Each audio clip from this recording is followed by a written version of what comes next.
বিসমিল্লাহির রহমানির রহিম। পরম করুণাময় ও অসীম দয়ালু আল্লাহর নামে শুরু। ومن أحسن قولا ممن دعا إلى الله وعمل صالحا وقال إنني من المسلمين. يا أيها الذين آمنوا أنفقوا من طيبات ما كسبتم ومما أخرجنا لكم من الأرض ولا تيمموا الخبيث منه تنفقون ولستم بآخذيه إلا أن تغمضوا فيه واعلموا أن الله غني حميد. الشيطان يعدكم الفقر ويأمركم بالفحشاء والله يعدكم مغفرة منه وفضلا والله واسع عليم. يؤتي الحكمة من يشاء ومن يؤت الحكمة فقد أوتي خيرا كثيرا وما يذكر إلا أولو الألباب. وما أنفقتم من نفقة أو نذرتم من نذر فإن الله يعلمه وما للظالمين من أنصار. إن تبدوا الصدقات فنعما هي وإن تخفوها وتؤتوها الفقراء فهو خير لكم ويكفر عنكم من سيئاتكم والله بما تعملون خبير. ليس عليك هداهم ولكن الله يهدي من يشاء وما تنفقوا من خير فلأنفسكم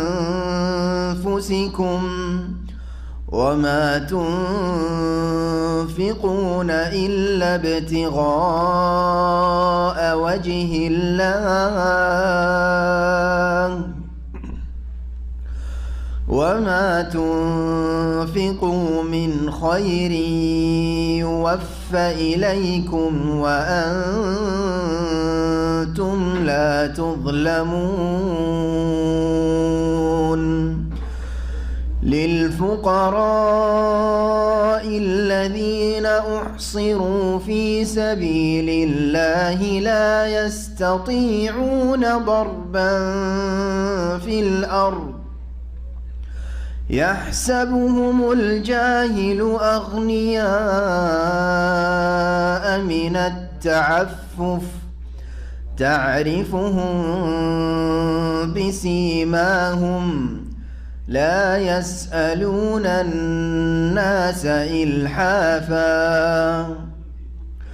وما تنفقوا من خير فإن الله به عليم. الذين ينفقون أموالهم في سبيل الله الذين ينفقون أموالهم بالليل والنهار سرا وعلانية فلهم أجرهم عند ربهم ولا خوف عليهم ولا هم يحزنون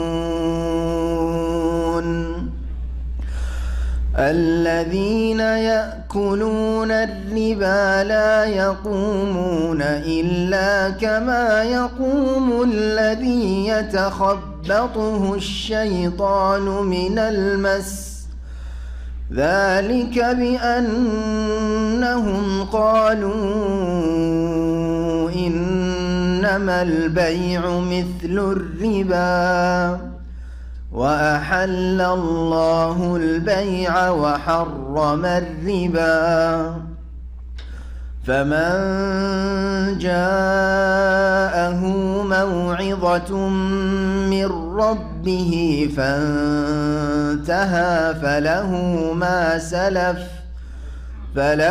ما سلف وأمره إلى الله ومن عاد فأولئك أصحاب النار هم فيها خالدون يمحق الله الربا ويربي الصدقات والله لا يحب كل كفار أثيم إن الذين آمنوا وعملوا الصالحات وأقاموا الصلاة وآتوا الزكاة لهم أجرهم عند ربهم ولا خوف عليهم ولا هم يحزنون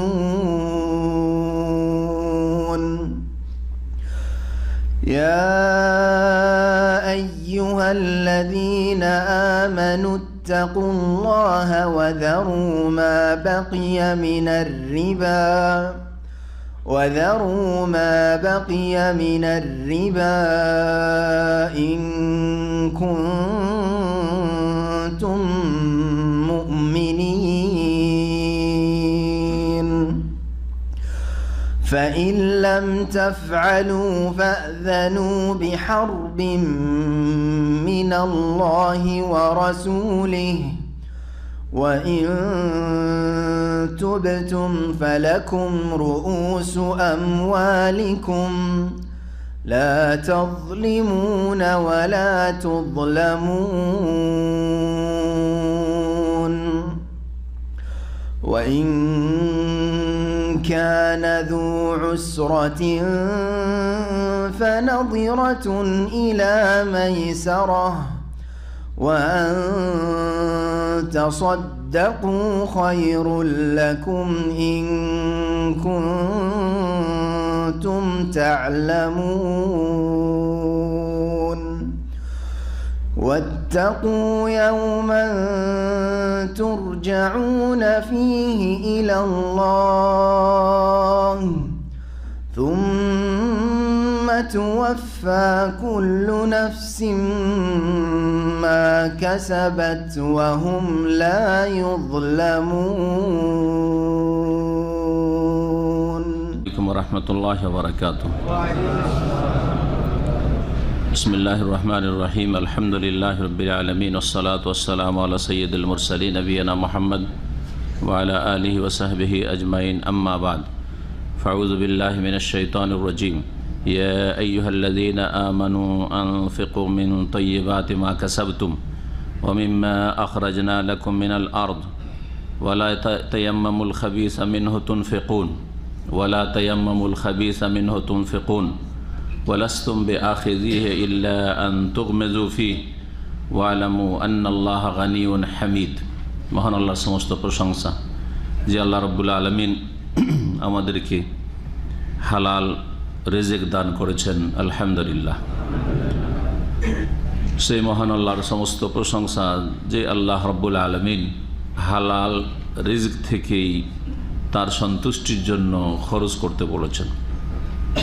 হারাম রিজিক গ্রহণ করাও হারাম করেছেন, উপার্জন করা হারাম করেছেন, এবং তার মাধ্যমে আল্লাহর নৈকট্য হয় না, বরং আল্লাহ থেকে আরও মানুষ দূর হয়ে যায় হারাম উপার্জন বা হারাম দিয়ে, হারাম খরচ করলে, হারাম দিয়ে সাদকা করলে, হারাম দান করলে। তাই আল্লাহ রাব্বুল আলামিন নিষেধ করেছেন।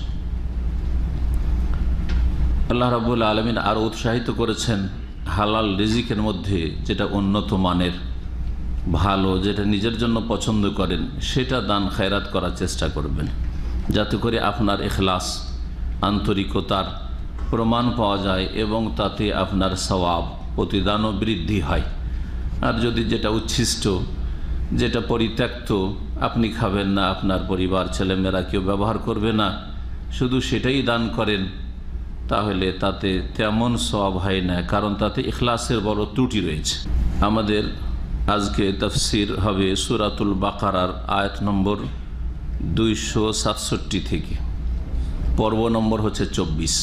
ইনশাআল্লাহ তাআলা আগামী সপ্তাহে 25টি পর্বে সূরা বাকারা আমরা শেষ করব। আল্লাহ যেন তৌফিক দান করেন। এর পূর্বে আল্লাহ রাব্বুল আলামিন যে বিষয়গুলি বর্ণনা করেছেন গত আলোচনায়, যেগুলি এসছে, তার মধ্যে একটি গুরুত্বপূর্ণ বিষয়, সবগুলি গুরুত্বপূর্ণ, কিন্তু যে বিষয়টি সম্পর্ক আজকের আলোচনার সাথে সেটা হচ্ছে যে মানুষের সাদকা, দান খায়রাত, আল্লাহ সন্তুষ্টের জন্য খরচ করা অনেক সময় কাজে আসে না। সাদকা করলেন, দান খায়রাত করলেন, কিন্তু কিছু নেকি পাওয়া যায় না। বিভিন্ন ক্ষেত্রে এটা হয়। তার মধ্যে একটি হচ্ছে যে যদি লোক দেখানো হয়, ইখলাসবিহীন, রিয়া, লোক দেখানো, লোককে শোনানো, খ্যাতির জন্য দুনিয়ার কোনো গরজে খরচ করা হয়, যদিও ভালো কাজে বাহ্যিক খরচ করলেন, কিন্তু কিছুই নেকি পাওয়া যায় না। আর একটি দিক নিয়ে আলোচনা হয়েছে, সেটা হচ্ছে দান খেরাত করার পরে বা কারো উপকার করার পরে, কাউকে কিছু সাহায্য করার পরে যদি আপনি খোটা দেন অথবা কষ্ট দেন, মাঝে মাঝেই কিছু না কিছু এমন বলছেন বা আচরণ করছেন তার সামনে অথবা তার চোখের আড়ালে, তাকে দান খেরাত করার কারণে বা সাহায্য সহযোগিতা করার জন্য সে তাতে কষ্ট পাচ্ছে, বা স্বাভাবিক কষ্ট সকলেই পাবে, এইরকম যদি আচরণ করেন, তাহলে মান আল আজা ওয়াল আজা, এহসান জিতলানো, খোটা দেওয়া অথবা দান খেরাত করে উপকার করে কষ্ট দেওয়া, এতে মানুষের নেকি নষ্ট হয়ে যায়, দান করেও কিছু পাওয়া যায় না। এইরকমই একটা ক্ষেত্র আছে, যাতে আপনি দান তো করলেন, কিন্তু যেটা নিজের জন্য পছন্দ করেন সেটা দান করছেন না। একেবারে যেটা আমার কোনো কাজে লাগবে না, যে খাবারটা হয়তো এখন বাসি সরে যাচ্ছে, সেটাই শুধু ফকির মিসকিনকে দান করছেন, অথচ আপনি সেটা নিজে খাবেন না, নিজের ছেলে মেয়েকে খাওয়াবেন না। কাপড় চোপড়ে শুধুমাত্র সেটাই দান করছেন যেটা একেবারে অচল, এখন আমার ছেলে মেয়েদের কোনো কাজে লাগবে না সেটা। এটা কিন্তু আজকালকার অধিকাংশ মানুষের চরিত্র। তাজা খাবার গরিব মিসকিনকে দিতে রাজি না। জি হ্যাঁ, একেবারে যেটা দিয়ে আমার কোনো লাভ হবে না সেটা দান করবেন আপনি, এতেও নেকি পাওয়া যায় না। আর কিছু পেলেও সামান্যতম, তাতে তেমন কোনো নেকি হয় না। লান তানালুল বিররা হাত্তা তুনফিকু মিম্মা তুহিব্বুন, চতুর্থ পারার প্রথম আয়াত এটি। তোমরা নেকিতে পৌঁছিতে পারবে না, নেকি প্রাপ্ত হবে না, হাত্তা তুনফিকু মা তুহিব্বুন, যতক্ষণ পর্যন্ত যা তোমরা ভালোবাসো তা খরচ না করবে। যেটা নিজের জন্য ভালোবাসছেন সেটা খরচ করার চেষ্টা করতে হবে। ঠিক আছে, আপনি পুরাতন কাপড়ও দেন, নিষেধ করছেন না, আপনি ঠান্ডা খাবারও দেন, কিন্তু মাঝে মধ্যে গরমও দেন আর নতুনও দেন। জি হ্যাঁ, কিছু টাকা পয়সাও তাদের দেন, তারাও ঈদে সুখের সময়, খুশির সময় তারাও কিছু নতুন কাপড় চোপড় নিতে পারে। শুধু শুধু পুরা ঈদের আগে কাপড় দান করছেন আপনি, পুরনো ফাটা কাপড়, সেকেন্ড হ্যান্ড কাপড়, আর আপনার ছেলেরা যখন তখন নতুন কাপড়, অভাব নেই। এটাতে নাকি পাওয়া যাবে? কোন ইখলাস আছে? তো পুরাতনের সাথে অথবা বাসি খাবারের সাথে যদি আপনি তাজা খাবারও দেন আর নতুন কাপড় দেন, নতুন কাপড় কেনার জন্য পয়সাও দেন, তাহলে অবশ্যই দুটোরই নেকি পাবেন, কারণ এতে আপনার ইখলাস আছে যে আমি সব রকমই দিতে পারি। এইরকমই ফলমূলের ক্ষেত্রে যেগুলো এখন আম পচে যাচ্ছে, খেজুর একেবারে নিম্নমানের, পোকা ধরে গেছে, তখন দান করা শুরু। খেজুর ভরে রেখেছেন ঘরে, দিচ্ছেন না, আর তারপর দেখছেন আরে অনেক পুরাতন হয়ে গেছে, একেবারে কালো হয়ে গেছে, এখন দিয়ে এগুলো কোনো নাকি পাবেন না আপনি। এগুলো যেহেতু আর খাওয়া যাবে না, এগুলো তিতা হয়ে গেছে অথবা এগুলো খারাপ হয়ে গেছে, তখন আপনি দিচ্ছেন না, নাকি পাবেন না।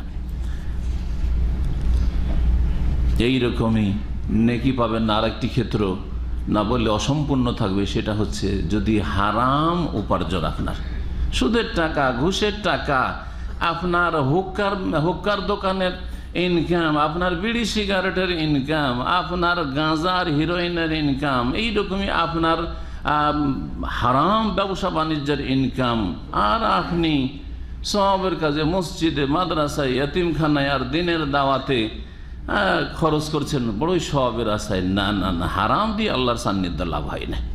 হারাম পয়সা বা হারাম উপার্জন দিয়ে আপনি নেকির কাজ করবেন, এতে নেকি পাওয়া যাবে না। মহান আল্লাহ ইরশাদ করছেন, ইয়া আইয়ুহাল্লাযীনা আমানু, হে ঈমানদার লোকেরা, হে বিশ্বাসী মানুষরা, আনফিকু মিন তাইয়্যিবাতি মা কাসাবতুম, তোমরা যা কিছু উপার্জন করো তা থেকে যা উত্তম বা তোমাদের উত্তম পবিত্র হালাল উপার্জন থেকে তোমরা ব্যয় করো, খরচ করো। আনফিকু, তোমরা ব্যয় করো, মিন তাইয়্যিবাতি মা কাসাবতুম, তোমাদের হালাল পাক পবিত্র উপার্জন থেকে খরচ করো। তাইয়্যিব মানে হচ্ছে হালাল, হারামের বিপরীত, এটা একটা বোঝা গেল এই আয়াতে। যে মশলাটি শেষখানে বললাম যে হারাম দিয়ে নেকির কাজ হবে না, হারাম খরচ, হারাম পয়সা বাপকে দিচ্ছেন, সুদের টাকা, ঘুষের টাকা দিচ্ছেন, চুরি করা, মালিক কফিলের চুরি করা টাকা আর বাপ মাকে খরচ পাঠাচ্ছেন, কোনো নেকি পাবেন না আপনি। হারাম ব্যবসা বাণিজ্য করছেন, স্ক্রাবের ব্যবসা করছেন, চুরি করছেন, হ্যাঁ, অল্প কিছু কেনার বাকিটা চুরি করা মালকে আশ্রয় দিচ্ছেন, আর ওই টাকা দেশে পাঠাচ্ছেন, আর খুব নেকির কাজ, স্ত্রী ভরণ পোষণ দিচ্ছেন, ছেলে মেয়েদের দিচ্ছেন, আর বাপ মায়ের দিচ্ছেন, ভাই বোনের দিচ্ছেন, তাতে কোনো নেকি পাবেন না। তাইয়্যিবাত না, এগুলি হচ্ছে খাবায়েস, হারাম। এটা একটা দিক। আর একটি দিক হচ্ছে তাইয়্যিবাতের যে সেটা যেন উত্তম হয়, হ্যাঁ, অনুত্তম না হয়, নিকৃষ্ট না হয়, অর্থাৎ একবারে নিম্নমানের না হয়, পচা সড়া না হয়, পোকা হয়ে গেছে, গন্ধ ছড়াতে যাচ্ছে, আর চলবে না, এরকম একবার নিম্নমানের কোনো খাদ্য বা পানীয় না হয়। এক্সপায়ার হতে যাচ্ছে বা এক্সপায়ার হয়ে গেছে, তখন আপনি দান করছেন, আরে 1 মাস 2 মাস আগে দান করতে পারেননি আপনি, কিছুদিন আগে সেটা দান খেয়ে করতে পারেননি আপনি। আনফিকু মিন তাইয়্যিবাতি মা কাসাবতুম, তোমাদের পাক পবিত্র হালাল উত্তম উপার্জন থেকে খরচ করো। ওয়া মিম্মা আখরাজনা লাকুম মিনাল আরদ, আর ভূমি থেকে, জমিন থেকে যা তোমাদের জন্য আমি উদ্গত করি, উৎপন্ন করি, জমি থেকে যেসব ফসল আদি, হ্যাঁ, ফসল ফল মূল উৎপন্ন হয়, সেগুলি থেকে খরচ করো। যার বাগান আছে বাগানের ফলমূল খরচ করো, যার চাষের জমি আছে সেই জমি থেকে যে সব ফসল উৎপন্ন আসে সেগুলো থেকে খরচ করো। অমিম্মা আখরাজনা লাকুম মিনাল আরদ, এই খরচটা নফল হতে পারে, আবার ফরজ হতে পারে। জমি থেকে যা উৎপন্ন হচ্ছে সেটা নফল, মানে সাদকা খেরাত, গ্রামের যাদের বাগান নেই তাদেরকে, আপনি আপনার বাগানের ফলমূল খাবেন। আমাদের দেশে অনেকের লিচুর বাগান আছে, অনেকের আমের বাগান আছে, আর গ্রামের অনেকে আছে যাদের বাগান নেই, তাহলে ওরা তাকাচ্ছেন আর আপনার ছেলেরা খাচ্ছে আর আপনি সব বিক্রি করছেন। না, গ্রামে ওদেরকেও খেতে দেন। এটা কখনো কখনো নফল, হ্যাঁ, যখন হয়তো বেশি পরিমাণ দেওয়ার বিষয়, কিন্তু কমপক্ষে 1-2 করে আম বাগানে আম পাড়ছেন, লিচু পাড়ছেন, আর গ্রামের ছেলেরা এসছে, কমপক্ষে কিছুটা দেওয়া তাদের, হ্যাঁ, তাদেরকে ওতে শরিক করা, এটা জরুরি ফরজ জিনিস। বড়ই কষ্ট তাদের মনে হচ্ছে যে আমার বাপ মা গরিব, তাই আমাকে খাওয়াইতে পারছে না ফলমূল, আর এদের বাগান আছে, এরা খাচ্ছে, বিক্রি করছে। তো এটা শুধু নফল নয়, এটা ফরজ। এছাড়াও আর একটা ফরজ হচ্ছে যেটার নাম অসর, যেটার নাম কি অসরের জাকাত। অসর এই জন্য বলা যে 10 ভাগের 1 বা 10 মনে 1 মন দেওয়া হয়, বিনা সেচে হলে সেই জন্য। আর 20 মনে 1 মন নিসফুল ওশর যখন সেচ করে খরচ করে ফসল উৎপন্ন করা হচ্ছে বা ফল উৎপন্ন করা হচ্ছে। তো অমিম্মা আখরাজনা লাকুম মিনাল আরজ, জমি থেকে যা উৎপন্ন আমি করছি, উদ্গত করছি, তা থেকে খরচ করো। ফলের জাকাত, খেজুরের জাকাত, কিশমিশের জাকাত, এইরকমই যেসব ফলকে রাখা যায় দীর্ঘ সময়, সেগুলি খাওয়ার জন্য, ব্যবহার করার জন্য বা বিক্রি করার জন্য, সেগুলিতে জাকাত রয়েছে। যেগুলি তাড়াতাড়ি পচে সরে যাবে সেগুলিতে জাকাত নেই। ফসল, ধান, গম, যতগুলি ডাল খাদ্যদ্রব্য আছে এগুলিতে জাকাত রয়েছে, এই আয়াত দ্বারা প্রমাণিত। অমিম্মা আখরাজনা লাকুম মিনাল আরদ। আরও একটি আয়াত রয়েছে কোরআনে কারিমে, যাতে আল্লাহ বলেছেন, এর আগে তাফসীর আমাদের এসেছে, ওয়াতু হাক্কাহু ইয়াউমা হাসাদিহি, ফসল এবং ফল কাটা মারার দিনে ওর হক আদায় করো। তাহলে টাকা পয়সা যখন বছরে একবার জাকাত দেবেন, আর নিয়ম করে নিয়েছেন অনেকে ওই রমজান টু রমজান, না না, ওইটা ফসলে চলবে না, ফলে চলবে না। কখন দিতে হবে? ইয়াউমা হাসাদিহি, যেদিন ফসল কেটে মেটে নিয়ে আসলেন অথবা ফলমূল পেড়ে নিয়ে আসলেন, হ্যাঁ, তখন কি করতে হবে? জাকাত দিন। এই তো হলো ইতিবাচক, এই কাজগুলি করো।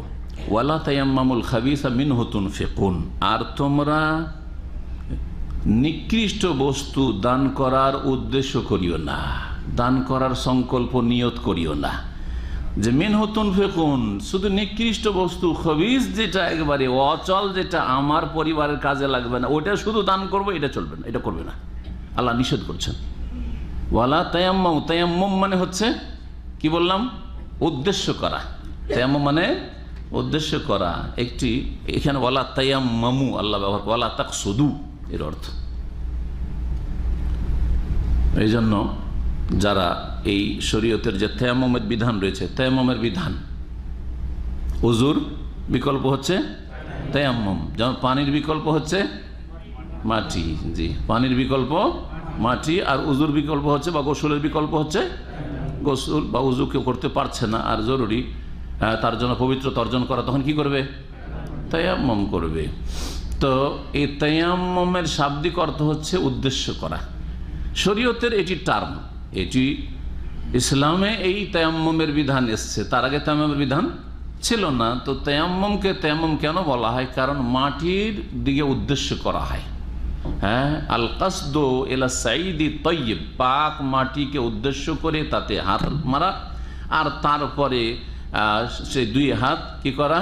ফামসাহু বিওজুহিকুম ওয়া আইদিকুম মিনহু, তারপরে মুখমণ্ডলে হাত ফেরানো, মাসা করা, আর হাতের কবজি পর্যন্ত হাত ফেরানো। এটা হচ্ছে সহি সুন্নতি তরিকা তায়াম্মুমের। আর তায়াম্মুমে 2 বার মারতে হবে, আর তায়াম্মুম আপনার এই কবজি পর্যন্ত করতে হবে, এটা সহি নয়, বরং এটি হচ্ছে মওকুফ।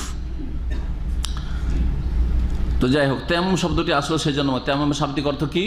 উদ্দেশ্য করা, জি, সংকল্প করা বা উদ্দেশ্য করা। লা তায়াম্মামুল খাবিসা, নোংরা বস্তুর, নিকৃষ্ট বস্তুর উদ্দেশ্য করিও না। মিনহু তুনফিকুন, যে শুধু নোংরা বস্তু খরচ করবে, হ্যাঁ, নিকৃষ্ট বস্তুটা, নিকৃষ্ট মানের, নিম্ন মানেরটাই শুধু খরচ করবে না। ওয়ালাস্তুম বিআখিজি, কেন? তোমার বিবেকে বাধা দেয় না? আল্লাহ এখন বিবেককে নক করছেন, বিবেকে আল্লাহ আঘাত করছেন যে তুমি একটু নিজের বিবেক দিয়ে চিন্তা করো একজন মানুষ। ওয়ালাস্তুম বিআখিজি, তোমাকে যদি কেউ নিকৃষ্ট কোনো বস্তু দান করে বা দেয় গিফটে, তো নিতে চাইবে? হ্যাঁ, একেবারে নিম্নমানের কোনো কিছু যদি তোমাকে দেয় তো নিতে চাইবে? প্রথম কথা, নিতে চাইবে না, ভাই আমি নেব না, তাই না? পানির দেখতে পাচ্ছি ডেট এক্সপায়ার, আর আমাকে যদি পানি দেন আমি নিতে চাইবো? হয় বলে দেবো যে ভাই আমি পানি খাবো না, নিয়ে জানাবো, ঠিক না?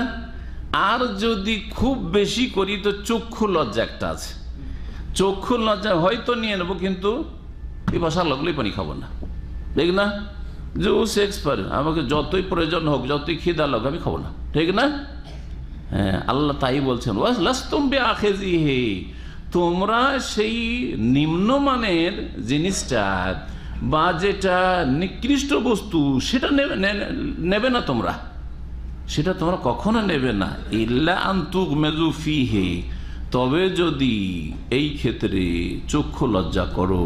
হ্যাঁ, একটা তাফসীর হচ্ছে চক্ষু লজ্জা করো। উপেক্ষা করা। ইগমাদ মানে হচ্ছে কি করা? উপেক্ষা করা। উপেক্ষা করা, যাক লোকটা অপমান হয়ে যাবে যখন দিচ্ছে নিয়ে নি। একেবারে এমন কাপড় দিচ্ছেন যেই কাপড় সাধারণত আমার ব্যবহার করা চলবে না, ধরেন হয় নেব না, ভাই আমার দরকার নেই, নেবো না, ঠিক না? আর না হলে নেওয়ার পরে ফেলে রেখে দেবো, অন্য কাউকে দিয়ে দেবো, করবো না? করবো না? এটা হলো চক্ষু লজ্জা। তো আল্লাহ বলছেন ওয়ালাস্তুম বিআখিযিহি, তোমরা তো এরকম নিম্ন মানের বা নিকৃষ্ট মানের কোনো কিছু নেবে না, ইল্লা আন তুগমিযু ফীহি, তবে যদি সেই ক্ষেত্রে উপেক্ষা করো বা কি করো, চক্ষু লজ্জা করো। এটা একটা তাফসীর। আর একটা হচ্ছে যে ইগমাজ মানে হচ্ছে চক্ষু বন্ধ করা। ইগমাজের অর্থ হচ্ছে চক্ষু বন্ধ করো। তবে যদি চোখ বন্ধ করে নাও তো সেটা আলাদা কথা। যখন দিচ্ছে দেখা দেখি না, ভিড় ভাড়ে সালাম দোয়া করছে, এদিক থেকে একটা কিছু ধরিয়ে দিয়ে চলে গেল, কি দিল, ঘোড়ার ডিম দিল না মুরগির ডিম দিল, কিছু দেখলাম না, তাহলে নিতে পারি, ঠিক না? তো হয়তো চোখ বন্ধ করে নিয়েছো, দেখোনি, সেটা আলাদা কথা। আল্লাহ বলছেন, তো দুটোই তাফসীর হতে পারে। ওয়ালামু, আর জেনে রাখো, আন্নাল্লাহ গানিয়ুন হামিদ, নিশ্চয় আল্লাহ রাব্বুল আলামিন প্রশংসা, অভাবমুক্ত, গানিয়ুন অভাবমুক্ত, আর হামিদুন মানে মাহমুদুন প্রশংসিত। জি। আশ-শায়তানু ইয়াইদুকুমুল ফাকরা, শয়তান তোমাদেরকে দারিদ্র্যের কুমন্ত্রণা দিয়ে থাকে, দারিদ্র্যের প্রতিশ্রুতি দিয়ে থাকে, মানে দারিদ্র্যের কুমন্ত্রণা দিয়ে থাকে, অভাবী হয়ে যাবে। বিশেষ করে নেকির কাজে খরচ করতে গেলে তখন শয়তান মনে কুমন্ত্রণা দেয় যে এইরকম করে তুই যদি দান করিস তো তোর ছেলে মেয়ে কি খাবে, আর তোর ভবিষ্যৎ আছে, আর তোর ভাই বেরাদর আছে, তোর নিজের আত্মীয় স্বজন আছে, তুই পরকে কেন দিবি? অথচ মুসলিম ভাই ওরা বেশি মোকাবেক্ষী, তোর বাপ মা আছে, ইত্যাদি ইত্যাদি। নেকির কাজে খরচ করতে গেলে কিন্তু এগুলো কথা মগজে আসে, মুফাসসিরিনগণ বলছেন। কিন্তু পাপের কাজে যারা খরচ করে তাদের মগজে এসব কথা মোটেই আসে না। যারা পাপের কাজে অপব্যয় করে, অপচয় করে বা হারামের কাজে খরচ করছে, হ্যাঁ, বহু টাকা ধরেন ভোগবিলাসের জন্য চলে গেল সিঙ্গাপুর, থাইল্যান্ড, আর কোথায় অস্ট্রেলিয়া ঘুরে বেড়াচ্ছে, আর কোথায় কোথায় কোন কোন দেশে কিসের জন্য যাচ্ছে, হ্যাঁ, শুধু ভ্রমণের জন্য, বিভিন্ন জায়গায় বিভিন্ন ভালো ভালো দৃশ্য দেখে আসবো, হ্যাঁ, হানিমুনে চলে গেল, লাখ লাখ টাকা খরচ করছে। পাপের জীবন, মদের জীবন, জেনার জীবন, জি হ্যাঁ, লাখ লাখ, এক রাতে 30 লক্ষ খরচ, জি হ্যাঁ। কোনোদিন তাদের চিন্তা হয় যে এই টাকাটা আমার বাপ মায়ের কাজে লাগতো, এটা আমার স্ত্রীর কাজে লাগতো, এটা আমার ভবিষ্যতে লাগতো, এটা আমার ভাই বেরাদরকে দিতাম, কত উপকৃত হইতো। ওই কাফের দেশে ফেলে আসলাম এই টাকাগুলি পাপের কাজে ফেলে আসলাম, জাহান্নামে যাওয়ার কাজে। কখনো চিন্তা করে পাপিষ্টরা? কখনো চিন্তা করে না। শুধু কাফেররা না, পাপিষ্ট মুসলিমরাও যারা এই ফাসিকি পাপের জীবন যাপন করছে, কখনো শয়তান ওদের মনে কুমন্ত্রণা দেয় না যে এত টাকা ফালতু ব্যয় করে দিলি, কি করলি তুই, সর্বনাশ করলি, এ কথা কিন্তু মনে আসে না। কিন্তু দিনের দাওয়াতের কাজে, মসজিদের কাজে, মাদ্রাসার কাজে, সহিহ আকীদা প্রচার প্রসারের ক্ষেত্রে ইসলামিক লাইব্রেরি একটা করতে হবে, গরিব মিসকিনকে দিতে হবে। একটা ইয়েতিমের দায়িত্ব নেন তো ভাই, আপনাকে মাসে 100 রিয়াল করে দিতে হবে। কত যে আগ বিচার চিন্তা ভাবনা শুরু হয়ে যাবে যে মাসে 100 দিয়ে দিলাম, মানে বাংলাদেশি 2200 টাকা দিয়ে দিলাম। 2200 টাকা যদি মাসে দিত, বছরে এত টাকা দিলাম, 5 বছরে এত লাখ লাখ টাকা আমার চলে গেল। শয়তান মিনিটের মধ্যে আপনার মগজে সারা জীবনের লস আর লস আর লস দেখিয়ে দিল। কথা বুঝতে পেরেছেন? আশ-শায়তানু ইয়াইদুকুমুল ফাকরা, আল্লাহ কথাই বলেছেন। শয়তান যখন নেকির কাজে খরচ করতে যাও তখন তোমাকে অভাবের, গরিব হয়ে যাওয়ার ভয় দেখায়, গরিব হয়ে যাও। এমনকি বাপ মার উপরে খরচ করতে গিয়ে, আরে আমার ছেলে মেয়ে আছে, এদেরকে মানুষ করতে প্রচুর টাকা লাগছে, এদেরকে পড়িয়ে ডাক্তার ইঞ্জিনিয়ার বানাইতে হবে, তো এই করতে হবে সেই করতে হবে। আউযুবিল্লাহ। একটা ছেলে থাকে কানাডা আমেরিকাতে, আর একটা মেয়ে থাকে, ছেলে থাকে অস্ট্রেলিয়াতে, আর বাপ মা বৃদ্ধাশ্রমে, আর বাপ মা হচ্ছে প্রফেসর। জি হ্যাঁ, জানেন না এসব ঘটনা, শোনেন না? জি, কি জন্য এরকমটা হইল? কত টাকা লাগে বাপ মাকে খাওয়া খরচ দিতে? আশ-শাইতানু ইয়াইদুকুমুল ফাকরা, শয়তান এদেরকে গ্রাস করে ফেলেছে যে বাপ মাকে দিলে তোর ছেলে মেয়ে কি করে মানুষ করবি তুই, হ্যাঁ, তোর ভবিষ্যৎ আছে। আল্লাহ যেন আমাদের হেদায়েত উপর কায়েম রাখেন, আর মুসলিম সমাজের পথভ্রষ্ট যারা গোমরাহ কৃপণ, আল্লাহ তাদেরকে যেন হেদায়েত দান করেন। শয়তান তাহলে গরিবের ভয় দেখায়, ইয়াইদুকুমুল ফাকর ওয়া ইয়ামুরুকুম বিল ফাহশা, এবং শয়তান তোমাদেরকে কৃপণতার, অশ্লীলতার, নির্লজ্জতার নির্দেশ দিয়ে থাকে বা প্ররোচিত করে থাকে। নির্দেশ দেওয়া, সরাসরি হুকুম দেওয়াকে আমরা আমরও বলি। আমর অনেক সময় আত্মগোপন করে হয়। শয়তান সামনাসামনি এসে বলে না যে তুমি অশ্লীল কাজ করো, কুকাজ করো। শয়তান সামনাসামনি জিন শয়তান আসে না, বরং আল্লাহ সূরা নাসে কি বলেছেন, মিন শাররিল ওয়াসওয়াস আল খান্নাস, মানে আত্মগোপন করে থাকে, সবসময় লুকিয়ে থাকে, চোখের আড়ালে থাকে। জীবনে কোনোদিন শয়তানকে দেখেনি, কিন্তু শয়তানকে সব সুযোগ দিয়েছে, শয়তানের সব কথাই মানে, কিন্তু জীবনও শয়তান দেখতে পাবে না, কারণ খান্নাস আত্মগোপনকারী। কুমন্ত্রণা দিয়ে থাকে, প্ররোচিত করে থাকে পাপের জন্য, আর ন্যায়ের কাজে, নেকির কাজে বাধা সৃষ্টি করে থাকে, কিন্তু আত্মগোপন করে থাকে। আল্লাহ বলছেন শয়তান ভয় দেখায় অভাবের, ওয়া ইয়ামুরুকুম বিল ফাহশা। আর ফাহশার একটি তাফসীর আম কথা, সেটা হচ্ছে কি, অশ্লীল কথা কাজ বা নির্লজ্জতার কাজ। আর একটি তাফসীর হচ্ছে খাস তাফসীর এখানে, কারণ অভাবের পাশাপাশি বর্ণনা করা হয়েছে। অভাব খরচ করলে, তাই না, তাহলে অভাব হবে না। যেই ব্যক্তি মনে করছে যে আমি যদি এই ভালো কাজগুলিতে, নেকির কাজে খরচ করিতে আমার অভাবে যে ভবিষ্যৎ আছে, তাকে শয়তান প্ররোচনা দেয় কিসের জন্য, বখিলির জন্য, কৃপণতার জন্য। এই জন্য মুফাসসিরিনগণ বলেছেন যে কোরআনে কারীমে ফাহেসা শব্দটি বখিলির অর্থে, কৃপণতার অর্থে এখানে ব্যবহৃত হয়েছে। এই তাফসীরটা হচ্ছে 1 নম্বর তাফসীর, প্রথম রাখতে হবে। তারপরে অশ্লীলতা মানে যে কোনো অশ্লীল কাজের জন্য শয়তান প্ররোচিত করে, এই দ্বিতীয় তাফসীর করবেন। তাহলে এখানে আমরা কি তাফসীর বলবো? প্রথম, ওয়া ইয়ামুরুকুম বিল ফাহশা, শয়তান তোমাদেরকে কৃপণতার জন্য প্ররোচিত করে, যে কৃপণতা করো, বখিলি করো, দিতে হবে না, এত টাকা খরচ করে লাভটা কি সব কাজে, হ্যাঁ, তোমার কিছু নাই, ভবিষ্যৎ নাই, ইত্যাদি ইত্যাদি। বখিলি করার জন্য প্ররোচিত করে শয়তান, কুমন্ত্রণা দিয়ে থাকে। দ্বিতীয় তাফসীর, শয়তান নেকির কাজে শুধু চোখের সামনে অভাব এনে দেয়।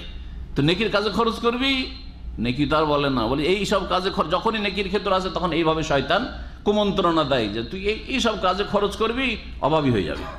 কিন্তু যখন অশ্লীলতার কাজ আসে তখন কোটি কোটি টাকা ব্যয় হয়ে যাচ্ছে, লাখ লাখ টাকা নষ্ট হয়ে যাচ্ছে, কোনো চিন্তা নেই, নির্দ্বিধায় খরচ করে যাচ্ছেন। জি, ওয়া ইয়ামুরুকুম বিল ফাহশা। যারা শয়তানকে সুযোগ দেয়, বা যাদের লাইফটা, ও তো বুঝছে না যে আমি শয়তানকে সুযোগ দিচ্ছি, কিন্তু নিজের লাইফটা তো বুঝে, আমার লাইফ স্টাইলটা কেমন। যদি দেখা যায় যে আমি নেকির কাজে খরচ করলে আমার বুকটা যেন চেপে ধরে নিচ্ছে, হ্যাঁ, টাইট জামা কাপড়ের মতো নবী করিম সাল্লাল্লাহু আলাইহি ওয়াসাল্লাম বলেছেন, হ্যাঁ। আর যখন পাপের কাজে খরচ করি তো হাজার হাজার টাকা খরচ করে দিচ্ছি। বন্ধু বান্ধব নিয়ে গিয়ে ডেইলি সকালবেলা 10-20 রিয়াল ফুটিয়ে দিল, হ্যাঁ, কোনো ব্যাপার না, 25-50 তার বেশি ফুটিয়ে দিচ্ছে, একটু তখন কৃপণতা আসে না। যদিও এগুলি জায়েজ কাজ, কিন্তু তার চাইতে বড় গুরুত্বপূর্ণ কাজ হচ্ছে ফরজ কাজ, সুন্নত কাজ, মুস্তাহাব কাজ, আল্লাহর দ্বীনের খেদমতে আপনার এই ধন সম্পদের নিয়ামতকে ব্যয় করা। যখন ওই ক্ষেত্র আসছে 10টা টাকা একটা এতিমের জন্য, একটা বিধবার জন্য, একটা গরিবের জন্য না বের করা মুশকিল, তাহলে শয়তানকে সুযোগ দিয়েছেন। আপনার যদি লাইফটা, জিন্দগিটা এরকমই হয়, চাল চলনটা, তাহলে জানবেন যে শয়তান আপনারও বিস্তার লাভ করেছে।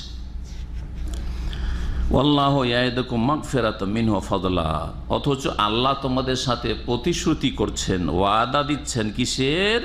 তার পক্ষ থেকে ক্ষমার, যে তোমরা দান খেরাত করো, অভাবীদের উপর দান খেরাত করো, দিনের স্বার্থে দান খেরাত করো, আর তার আগে যেগুলি ফরজ মুস্তাহাব ব্যয় বহন রয়েছে, স্ত্রীর, ছেলে মেয়ের, বাপ মায়ের, ভাই বোনদের, অসহায় দুর্বলদের, মুসলিম উম্মার নির্যাতিতদের, হ্যাঁ, রোহিঙ্গার ভাই বোনদের, ফিলিস্তিনি ভাই বোনদের, সিরিয়ান ভাই বোনদের, যেখানে মজলুম নির্যাতিত মুসলিম ভাই বোন রয়েছে তাদের জন্য খরচা করা, জি হ্যাঁ, এগুলো যদি করো তো আল্লাহ তোমাদের সাথে তার পক্ষ থেকে মার্জনার ওয়াদা করছেন, আল্লাহ ক্ষমা করে দেবেন। ওয়াফাদলান, এবং আল্লাহ অনুগ্রহের ওয়াদা করছেন, তুমি দান করবে তার উত্তম বিকল্প অনেক বেশি পরিমাণে দেবেন। দান করলে কমে না, কি হয়, বাড়ে। নবী করিম সাল্লাল্লাহু আলাইহি ওয়াসাল্লাম বারবার করে বলেছেন, কসম করে বলেছেন, মা নাকাসাত সাদাকাতুম মিন মাল, দান করলে কোনো মালধন কমে যায় না, দান করলে কমে যায় না। বাহ্যিক মনে করলেন যে আমার 1000 রিয়াল বেতন, 100 টাকা মাসে আমি দিয়ে দিচ্ছি একটা এতিমের জন্য, হয়তো 900 টাকা বাঁচলো। এটা তো বাহ্যিক, তো শয়তান আপনাকে বাধা সৃষ্টি করেছে যখন এই হিসাব কষতে শুরু করছেন। কিন্তু দেখবেন যে আপনার লাইফে এত বরকত হবে, এত বরকত হবে, কিছু বাহ্যিক হয়তো দেখতে পাবেন, কিছু আভ্যন্তরীণ, বাহ্যিক না, দীর্ঘ সময় পরে পরিলক্ষিত হবে। তখন দেখতে পাবেন আপনি যে আপনি অল্প পয়সাতে আপনার ছেলেমেয়েরাকে এত সুখী জীবন দিতে পেরেছেন, বা এত আপনার পরিবার সুখী হয়েছে অল্প পয়সাতে, যে মানুষ কোটি কোটি টাকা খরচ করে মানুষ বানাইতে পারেনি, ছেলে মেয়েদেরকে গরু ছাগল বানিয়েছে। হচ্ছে না, হচ্ছে না? এটা তো আমরা পরে দেখতে পাচ্ছি। এর নাম হচ্ছে বারাকা, এর নাম হচ্ছে বরকত, যেটা অন্তর্দৃষ্টি দিয়ে দেখতে হয়, এই চক্ষু দৃষ্টি দিয়ে অনেক সময় দেখা যায় না। কখনো দেখা যায়, কখনো দেখা যায় না, কিন্তু অন্তর্দৃষ্টি দিয়ে দেখতে হয়। আল্লাহ ওয়াসিউন আলিম, এবং আল্লাহ রাব্বুল আলামিন প্রাচুর্যময়, প্রাচুর্যের মালিক তিনি, ও আলিম, এবং তিনি মহাবিজ্ঞানী। ইউতিল হিকমাতা মান ইয়াশা, আল্লাহ রাব্বুল আলামিন যাকে চান প্রজ্ঞা দান করে থাকেন।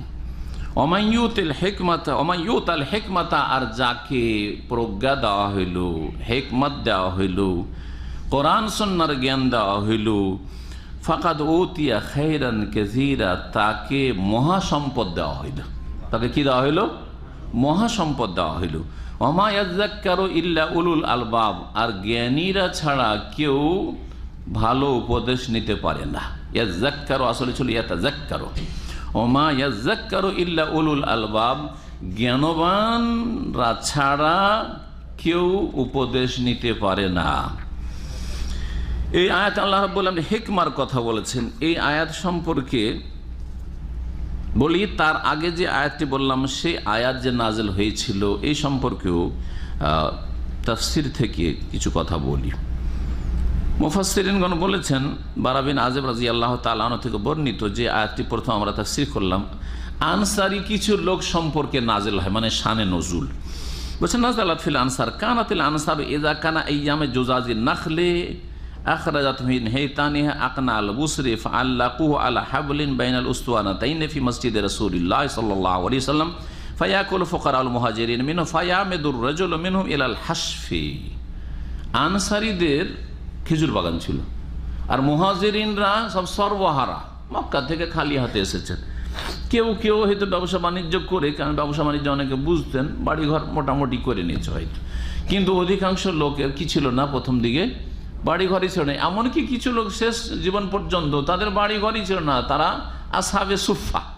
হ্যাঁ, এরা সুফি নয়, কারণ সুফিরা হচ্ছে বেদাতি, যারা পীর মুরিদি ধর্মে বিশ্বাসী।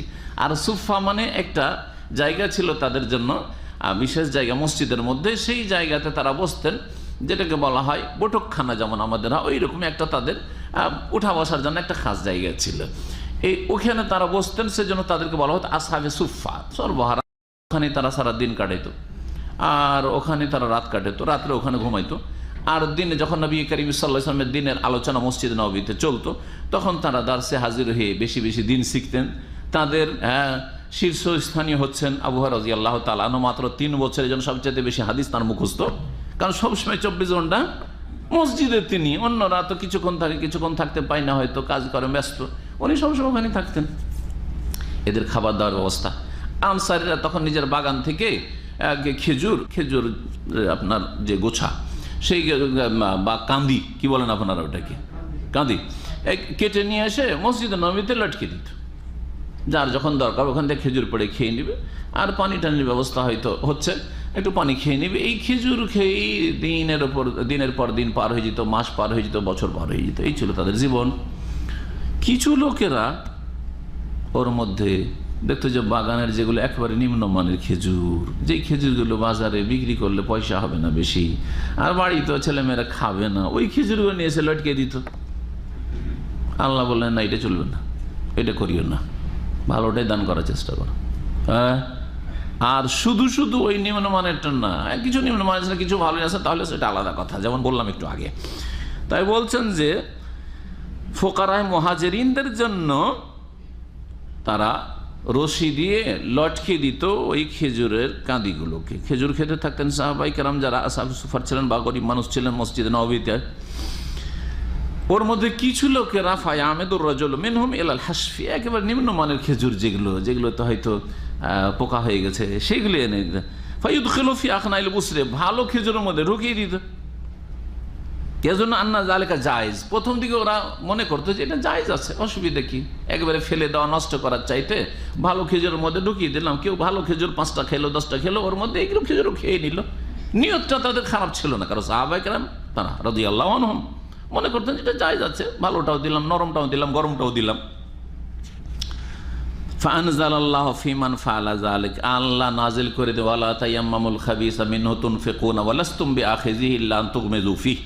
জি, তোমরা নেবে, তোমাদেরকে যদি পচা সরাটা দেওয়া হয়, তোমাদেরকে এই যদি পোকাওয়ালা খেজুর দেওয়া হয়, তোমাদেরকে যে শুকনো খেজুর যেটা কাঁচা বা খারাপ খেজুর ওটা দেওয়া হয়, নেবে না। সুতরাং এরকমটা করিও না, আল্লাহ নিষেধ। হিকমা সম্পর্কে বলছিলাম, হিকমার তাফসির কি, এই নিয়ে নানা মত রয়েছে। হিকমার একটি তাফসির হচ্ছে যে কোরআন, কারণ সবচেয়ে বড় হিকমা হচ্ছে আল কোরআন। কোরআনে হিকমত রয়েছে, জি, কোরআনে সব রকমের হিকমত রয়েছে। হিকমা মানে ইলম, আর আসল ইলম আল কোরআনুল কারীমে রয়েছে, আল্লাহ প্রদত্ত জ্ঞান। যার কাছে কোরআনের জ্ঞান আছে তার কাছে সব কিছুর জ্ঞান আছে, সে হচ্ছে ভাগ্যবান দুনিয়া এবং আখিরাতে। এই জ্ঞান দুনিয়াতেও কাজে আসবে, আখিরাতেও কাজে আসবে, সবসময় কাজে আসবে। আর কেউ কেউ তাফসীর করেছেন হিকমা মানে সুন্নাহ, হিকমা মানে সুন্নাহ হাদিস। কারণ আল্লাহ রাব্বুল আলামিন কোন আয়াতে কোরআনে কারীমে কিতাবের সাথে হিকমা পাশাপাশি উল্লেখ করেছেন। জি, ওয়া ইউআল্লিমুহুমুল কিতাবা ওয়াল হিকমাতা, নবী সাল্লাল্লাহু আলাইহি সাল্লাম সাহাবায়ে কেরামদেরকে বা মুসলিমদেরকে কিতাবের জ্ঞান শিখাইতেন, আর কি শিখাইতেন, হিকমা শিখাইতেন। তো মুফাসসিরিনগণ বলছেন আল কিতাব হচ্ছে আল কোরআন, আর হিকমা হচ্ছে আর সুন্নাহ হাদিস। নবী সাল্লাল্লাহু আলাইহি ওয়াসাল্লাম শুধু কোরআন শিখাইতেন না, আর কোরআনের তাফসীর অর্থ শিখাতেন না, বরং রাসূলুল্লাহ সাল্লাল্লাহু আলাইহি ওয়াসাল্লাম হাদিস যা তিনি বলতেন, যা তিনি করতেন, যা তিনি স্বীকৃতি দিতেন, সব কিছু তাদেরকে শেখাইতেন। দুটি হচ্ছে দুটি হচ্ছে ওহী এবং ইসলামের উৎস। ইসলাম নিতে হবে কোরআনে কারীম থেকে এবং নবী সাল্লাল্লাহু আলাইহি ওয়াসাল্লামের সুন্নাহ থেকে। আবার আব্দুল্লাহ বিন আব্বাস রাদিয়াল্লাহু তাআলা আনহুমা হিকমার তাফসীর করতে গিয়ে বলেছেন ইয়ানি আল মারিফা বিল কোরআন, কোরআনের জ্ঞানকে হিকমা বলা হয়। নাসিখ মানসুখের জ্ঞান, কোনটা মুহকাম কোনটা মুতাশাবিহের জ্ঞান, তারপরে কোনটা আগে নাজল হয়েছে কোনটা পরে নাজল হয়েছে, কোনটা হালাল কোনটা হারাম, হালাল হারাম বিধিবিধান। তাহলে বোঝা গেল যে উনি শুধু কোরআনের সাথেই সীমিত রাখলেন না, শরীয়তের বিধিবিধানে হালাল হারাম জায়েজ না জায়েজ, তৌহিদ সুন্নাহ, তারপরে শিরক বিদআত, এই সমস্ত জ্ঞানগুলি হচ্ছে কি হিকমা। তাহলে কাউকে দুনিয়ার জ্ঞান দিয়ে আল্লাহ কিছু নিয়ামত দিয়েছেন, ধন্য করেছেন, আর কাউকে দ্বীনের জ্ঞান দিয়েছেন, কোরআন সুন্নাহর জ্ঞান দিয়েছেন। কাকে আল্লাহ খায়রান কাসীরা দিয়েছেন? যাকে আল্লাহ কোরআন সুন্নাহর জ্ঞান দিয়েছেন, ইলমে দ্বীন দান করেছেন। ওয়ামান ইউতাল হিকমাতা ফাকাদ উতিয়া খায়রান কাসীরা। এই জন্য প্রিয় নবী মুহাম্মদ রাসূলুল্লাহ সাল্লাল্লাহু আলাইহি ওয়াসাল্লামের একটি হাদিস আব্দুল্লাহ বিন মাসউদ রাদিয়াল্লাহু তাআলা আনহু বর্ণিত রয়েছে, সহিহ হাদিস। বলছেন সামিআতু রাসূলুল্লাহ সাল্লাল্লাহু আলাইহি ওয়াসাল্লাম, আমি রাসূলুল্লাহ সাল্লাল্লাহু আলাইহি ওয়াসাল্লামকে বলতে শুনেছি, বলছেন ইয়াকুল লা হাসাদা ইল্লা ফি ইসনাতাইন, দুটি বিষয় ছাড়া অন্য কোনো ক্ষেত্রে হিংসা করা জায়েজ নয়। দুটি বিষয় তাহলে হিংসা করা জায়েজ, কিন্তু হিংসার যেটা আসল সংজ্ঞা সেই অর্থে হিংসা না। এই হিংসা হচ্ছে অন্যরকম হিংসা, যে যাকে আল্লাহ দিয়েছেন তার মতো চাওয়া, তারটা নষ্ট হয়ে যাক এটা না চাওয়া। কি বুঝলেন? হিংসা যেটা হারাম, সব ক্ষেত্রে হারাম। এলেমের হিংসা করাও হারাম, আর পয়সার হিংসা করাও হারাম। বোঝা গেছে? কেউ বড় আলেম হয়েছে তার হিংসা করাও হারাম, আর কেউ দুনিয়ার বড় কিছু হয়েছে নেতা হয়েছে তারও হিংসা করা হারাম। বুঝছেন না? এই হিংসার সংজ্ঞা হচ্ছে তামান্নিও জাওয়ালিন নেমাতে আন সাহিবিহি, যাকে আল্লাহ এই নিয়ামত দিয়েছেন তার নিয়ামতটা ধ্বংস হয়ে যাক এটা আকাঙ্ক্ষা করা, ওয়াতালাবুন মিসলাহু, এবং সেই রকম নিজের জন্য তলব করা। আমাকে আল্লাহ দেয়নি, ওকে কেন দিল? বিদেশ থেকে যখন টাকা পয়সা নিয়ে আপনারা যান তখন পাশের যারা আসতে পারেন না, অধিকাংশ কিন্তু হিংসুক, ইল্লা মান রাহিমাল্লাহ। আরে বেটা কত টাকা নিয়ে আসে আর কত কি করছে, হ্যাঁ মরে না কেন? হ্যাঁ মরলে খুশিও। হারাম হারাম সমস্ত আমল ধ্বংস করে দিবে, সমস্ত আমল ধ্বংস করে দিবে। আরে ইয়ে কেন ফার্স্ট হয়ে গেল? স্কুলে যারা পড়াশোনা করে বা মাদ্রাসা পড়াশোনা করে হিংসা চলে সাথী সঙ্গীতের মধ্যে, ও কেন ফার্স্ট হলো? ও নিচের নামুক, আমি ওপরে উঠবো। এটা হারাম, সর্বদা হারাম। জায়েজ কোনটা? যেটাকে এখানে হাসাদ বলা হয়েছে, কিন্তু হাসাদ না, এটা হচ্ছে গিবতা। এটাকে আরবিতে কি বলা হয়? আল গিবতা। হাসাদ হারাম, হিংসা সবসময় হারাম। ইয়াকুল হাসানাত, নেকিকে খেয়ে ফেলে ভক্ষণ করে। কামা তাকুল নারুল হাতাব, যেমন আগুন যদি লাকড়ি কাঠিতে লাগিয়ে দেন তো জ্বালিয়ে একেবারে ছাই বানিয়ে দেয়, ওইরকম আমল সমস্ত ধ্বংস করে দেবে। যার পেটে হিংসা আছে, যার অন্তরে হিংসা আছে, তো হিংসুকের নেকি থাকে না, ধ্বংস হয়ে যায়। তবে গিবতা মানে ঈর্ষা করা, হিংসার অর্থে না, সেটা হচ্ছে ওর মতো চাওয়া কিন্তু ওরটাও থাক। একজনকে আল্লাহ খুব দিয়েছেন, এলেম দিয়েছেন, পয়সা দিয়েছেন, নেতৃত্ব দিয়েছেন, আল্লাহ আমাকেও যদি দিত, ওকে যেমন আল্লাহ নেতা বানিয়েছেন, আমাকেও যদি নেতা বানাইতো, তাহলে ইসলামী দণ্ডবিধানের বাস্তবায়ন করতাম, শিরকের মূলোৎপাটন করতাম, তৌহিদ প্রতিষ্ঠা করতাম, তৌহিদ দিয়ে শুরু করতাম। আকাঙ্ক্ষা ভালো না মন্দ? ভালো, সবের কাজ। কিন্তু ওর রাজত্বের পতন চাই না, ওর আছে থাক, কিন্তু আল্লাহ যেন আমাকে দেয়। জায়েজ কিনা? আপনি আলেম হতে চাইছেন বড় কোনো আলেমের মতো, কিন্তু সে জাহেল হয়ে যাক বা সে মরে যাক আর আপনি বেঁচে থাকেন, এটা হারাম। কিন্তু সেও বড় আলেম হয়েছে, আল্লাহ আমাকে ওর চাইতে বড় আলেম করো বা ওর মতো করো, আমি এই করবো। জায়েজ কিনা? নেক নিয়ত সব আছে। আল্লাহ ওকে অনেক পয়সা দিয়েছ, আমাকেও যদি পয়সা দিতে, ওই পয়সা দিয়ে অনেক নেকির কাজ করে, আমিও ওর চাইতে কম করতাম না, বেশি করতাম। জায়েজ কিনা? বরং সওয়াবের কাজ। এই কথাই বলা হয়েছে লা হাসাদ ইল্লা ফি সিনাদ, দুটো কাজে ঈর্ষা মানে গিবতা। গিবতা কর হাসাদ মাহমুদ, প্রশংসিত হিংসা, আর বাকিগুলো হচ্ছে নিন্দিত মজমুম। রাজুলুন আতাহুল্লাহু মালান, একজন মানুষকে আল্লাহ ধন সম্পদ দিয়েছেন, ফাসাল্লাতাহু আলা হালাকাতিহি ফিল হক, সে হকের কাজে খরচ করে, নেকির কাজে খরচ করে। আপনিও আকাঙ্ক্ষা করেন আল্লাহ আমাকে ওর চাইতে বেশি ধন দাও, আমি নেকির কাজে ওর চাইতে বেশি খরচ করব। জায়েজ কিনা? কিন্তু ওরটাও থাক। যদি বলেন যে ওকে কেন আল্লাহ দিয়েছো, আমাকে দাও, তাহলে হারাম। ওরা যখন আতাহুল্লাহুল হিকমাতা, আর আরেকজন লোককে আল্লাহ হিকমা দিয়েছেন, মানে প্রজ্ঞা দিয়েছেন, কোরআন সুন্নাহর জ্ঞান দিয়েছেন, ভালো দিনের আলেম করেছেন, ভালো দিনের দায়ী করেছেন। আরে ওকে কেন, ও কেন আগে বাড়বে, আমি আগে বাড়বো? না না না, এটা হারাম। কিন্তু আল্লাহ ওকেও দিয়েছেন, আল্লাহ আমাকেও তুমি দাও, ওর চাইতে বেশি দাও বা ওর মতো দাও, অসুবিধা আছে? কোনো অসুবিধা নেই। ওরও থাকলো, ও করছে আপনিও করেন, খুব বেশি করেন, এটা হচ্ছে সওয়াবের কথা। বলছেন কাউকে যদি আল্লাহ হিকমত দান করেন, মানে ইলম দান করেন, বিশেষ করে কোরআন সুন্নাহর জ্ঞান, তাওহীদ সুন্নাতের জ্ঞান, ফাহুয়া ইয়াকুযি বিহা, তা দিয়ে সে বিচার করে বা সিদ্ধান্ত দিয়ে থাকে, ফতোয়া দিয়ে থাকে, মানুষকে শিখিয়ে থাকে। ওয়া ইউআল্লিমুহা, আর তার তালিম দিয়ে থাকে, শিখিয়ে থাকে। ভালো কেউ কোরআনের হাফেজ, কোরআনের আলেম, সে মানুষকে কোরআন শিখাচ্ছে, হাদিস শিখাচ্ছে, তাওহীদ সুন্নাহ শিখাচ্ছে, আপনিও আকাঙ্ক্ষা করছেন আল্লাহ আমাকে দাও, আমিও শিখাবো, তারটাও থাক আমারটাও থাক। এই ঈর্ষা বা গিবতা প্রশংসিত। জি, এই হাদিস সহিহ বুখারীতে রয়েছে, মুসলিমে রয়েছে, নাসাঈ ইবনে মাজাতে রয়েছে। এখন আসি আমরা তারপরে, আল্লাহ বলছেন ওমা আনফাকতুম মিন নাফাকাতিন, তোমরা যা কিছু ব্যয় করো না কেন, আর নাযারতুম মিন নাযরিন, অথবা যা কিছু মান্যত করো না কেন। তাহলে এখানে দুটো বিষয় আল্লাহ উল্লেখ করলেন। একটা হচ্ছে খরচা করা, খরচ করাটা কোথায় হইতে হবে? একটা খরচ করা বললাম যে জাকাত, ঠিক আছে, ফরজ খরচ। আর একটা ফরজ খরচ, এর আগে আমি অনেকবারই তাফসীর করতে গিয়ে বলেছি, আর একটা ফরজ খরচ হচ্ছে জাকাত ছাড়া ফরজ ব্যয় বহন। ফরজ ব্যয় বহন, আপনার উপর আমার ব্যয় বহন করা ফরজ আছে কিছু, স্ত্রীর, ছেলেমেয়ের, হ্যাঁ, মা বাবার, যদি তাদের নিজের ধন সম্পদ তাদের জন্য যথেষ্ট না হয়, অবশ্যই জরুরি। বা ভাই বোন সেগুলি আছে, নাবালক, এখনও স্বাবলম্বী হয়নি, ভাইয়েরা কাজের যোগ্য হয়নি, বোনদেরকে বিয়ে দিয়ে স্বামীর ঘরে এখনো পাঠাইতে পারিনি, তাহলে আমার উপর আপনার উপর ফরজে আছে। বুঝতে পারছেন না? এগুলো হচ্ছে নাফাকাত ওয়াজিবা, ফরজ ব্যয় বহন, আর তারপরে বাকিগুলি হচ্ছে সুন্নত ব্যয় বহন। ফরজ ব্যয় বহন এছাড়াও হইতে পারে, আপনার ফুফু আছে, কেউ দেখাশোনার নাই, বিধবা। আপনার খালা আছে, কেউ দেখাশোনার, আপনি হচ্ছেন সবচেয়ে কাছের লোক। হ্যাঁ, আপনার দাদি আছে, দাদির মা আছে, নানি আছে, ফরজ না? না নানিকে জাকাত দেবেন, দাদিকে জাকাত দেবেন? হারাম জাকাত দেওয়া। আপনাকে আপনার পেট কেটে খাওয়াইতে হবে তাদেরকে, জি, এগুলি ফরজ। ওপরে যারা যাবে আপনার বাপ মায়ের ওপরে, তাদের খরচ ফরজ যদি তারা থাকে, এবং নিচে যারা আসবে, আপনার ছেলে নেই কিন্তু আপনার ছেলে মারা গেছে, আপনার ছেলের ঘরে সন্তান সন্ততি আছে, হ্যাঁ, নাতি পোতা আছে, দিতে হবে না? নাতিন আছে, দিতে হবে না? খরচ দিতে হবে, জি।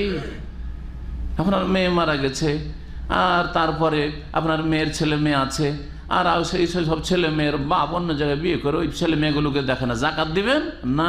আপনার ওরসজাত, আপনার মেয়ের মেয়ে, আপনার ছেলের ছেলে মেয়ে, সুতরাং তাদেরকে দিতে হবে। এগুলো হচ্ছে নাফাকাত ওয়াজিবা। এইসব মাসাইল জানতে হবে একজন মুসলিমকে মুসলিম হিসাবে, কারণ অনেক ফরজ আপনারা পরিত্যাগ করছেন। হয়তো ধর খালাকে দেবো, ধর ফুফুকে দেবো, ও তো দূরের হইল, ও তো আমার বোনের কি বলছে ছেলে মেয়ে, বা আমার ওই নাতি নাতিন, না, আপনার ফরজে আছে।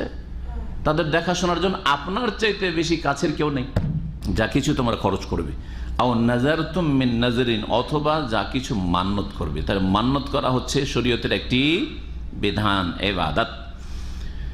যখন মান্নত করা ইবাদত, তো এটা কার জন্য হইতে হবে? আল্লাহর জন্য। আল্লাহ ছাড়া কারো জন্য যদি মান্নত হয়, তার নাম কি হবে?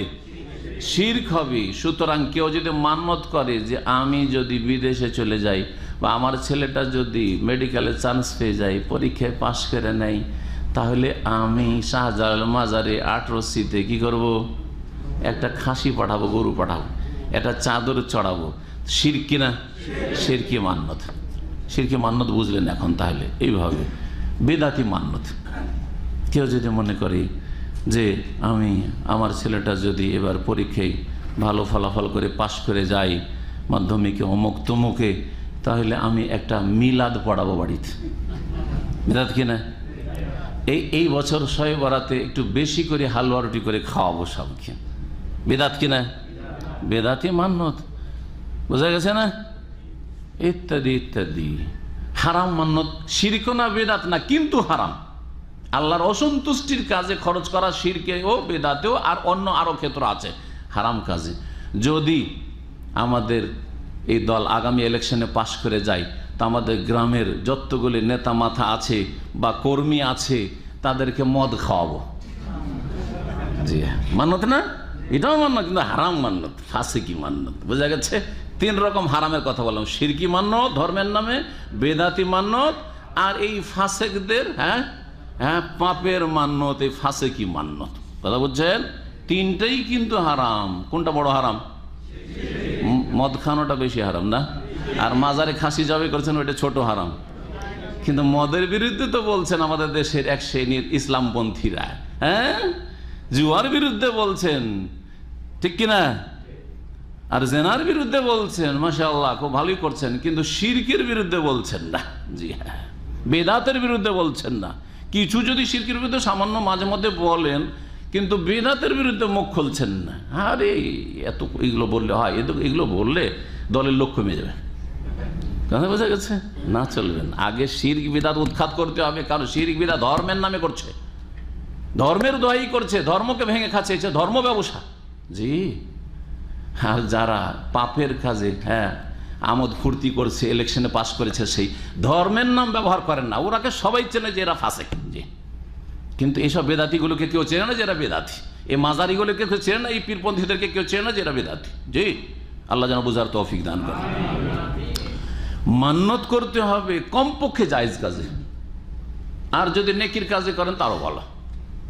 কমপক্ষে জায়েজ কাজে, নেকির কাজে যদি আল্লাহ আমাকে কি করেন, এই কাজটি করিয়ে দেন, তাহলে আমি একটা হজ করব। হজ ফরজ করে আছেন, তারপরে আমি উমরা করব। ঠিক আছে, 10 জন লোককে উমরা করাবো, 10 জনকে হজ করাবো। এগুলো হচ্ছে নেকির মান্নত, জায়েজ মান্নত। জায়েজ মান্নত হইতে পারে, যে কোনো জায়েজ। আমাকে যদি আল্লাহ আমার ছেলেটা যদি এইরকম একটা চান্স পেয়ে যায়, তো আমি এই ছেলে মেয়েদেরকে নিয়ে একটু কোথাও একটু ঘুরতে যাব। ধরেন কোথাও একটা ভালো দৃশ্য আছে, ভালো ভিউ আছে, এখানে আবহা ঘুরতে যাব। আবহায় দার্জিলিংয়ের মতো পাহাড়, গত সপ্তাহে ছিলাম দার্জিলিং দেখার, আর কাফের দেশে দার্জিলিং দেখার শখ হবে না যারা আবহাওয়া দেখে নিয়েছে। কথা বুঝতে পারছেন না? কেন যাবেন কাফের দেশে? যদি মুসলিম দেশে দেখতে পান তাহলে। যদি আপনি ধরেন আরব আমিরাতে গিয়ে রাসুল খাইমার যদি পাহাড়ের ওইসব দৃশ্যগুলি দেখেন, তো অনেক কিছু দেখে ফেললেন আপনি।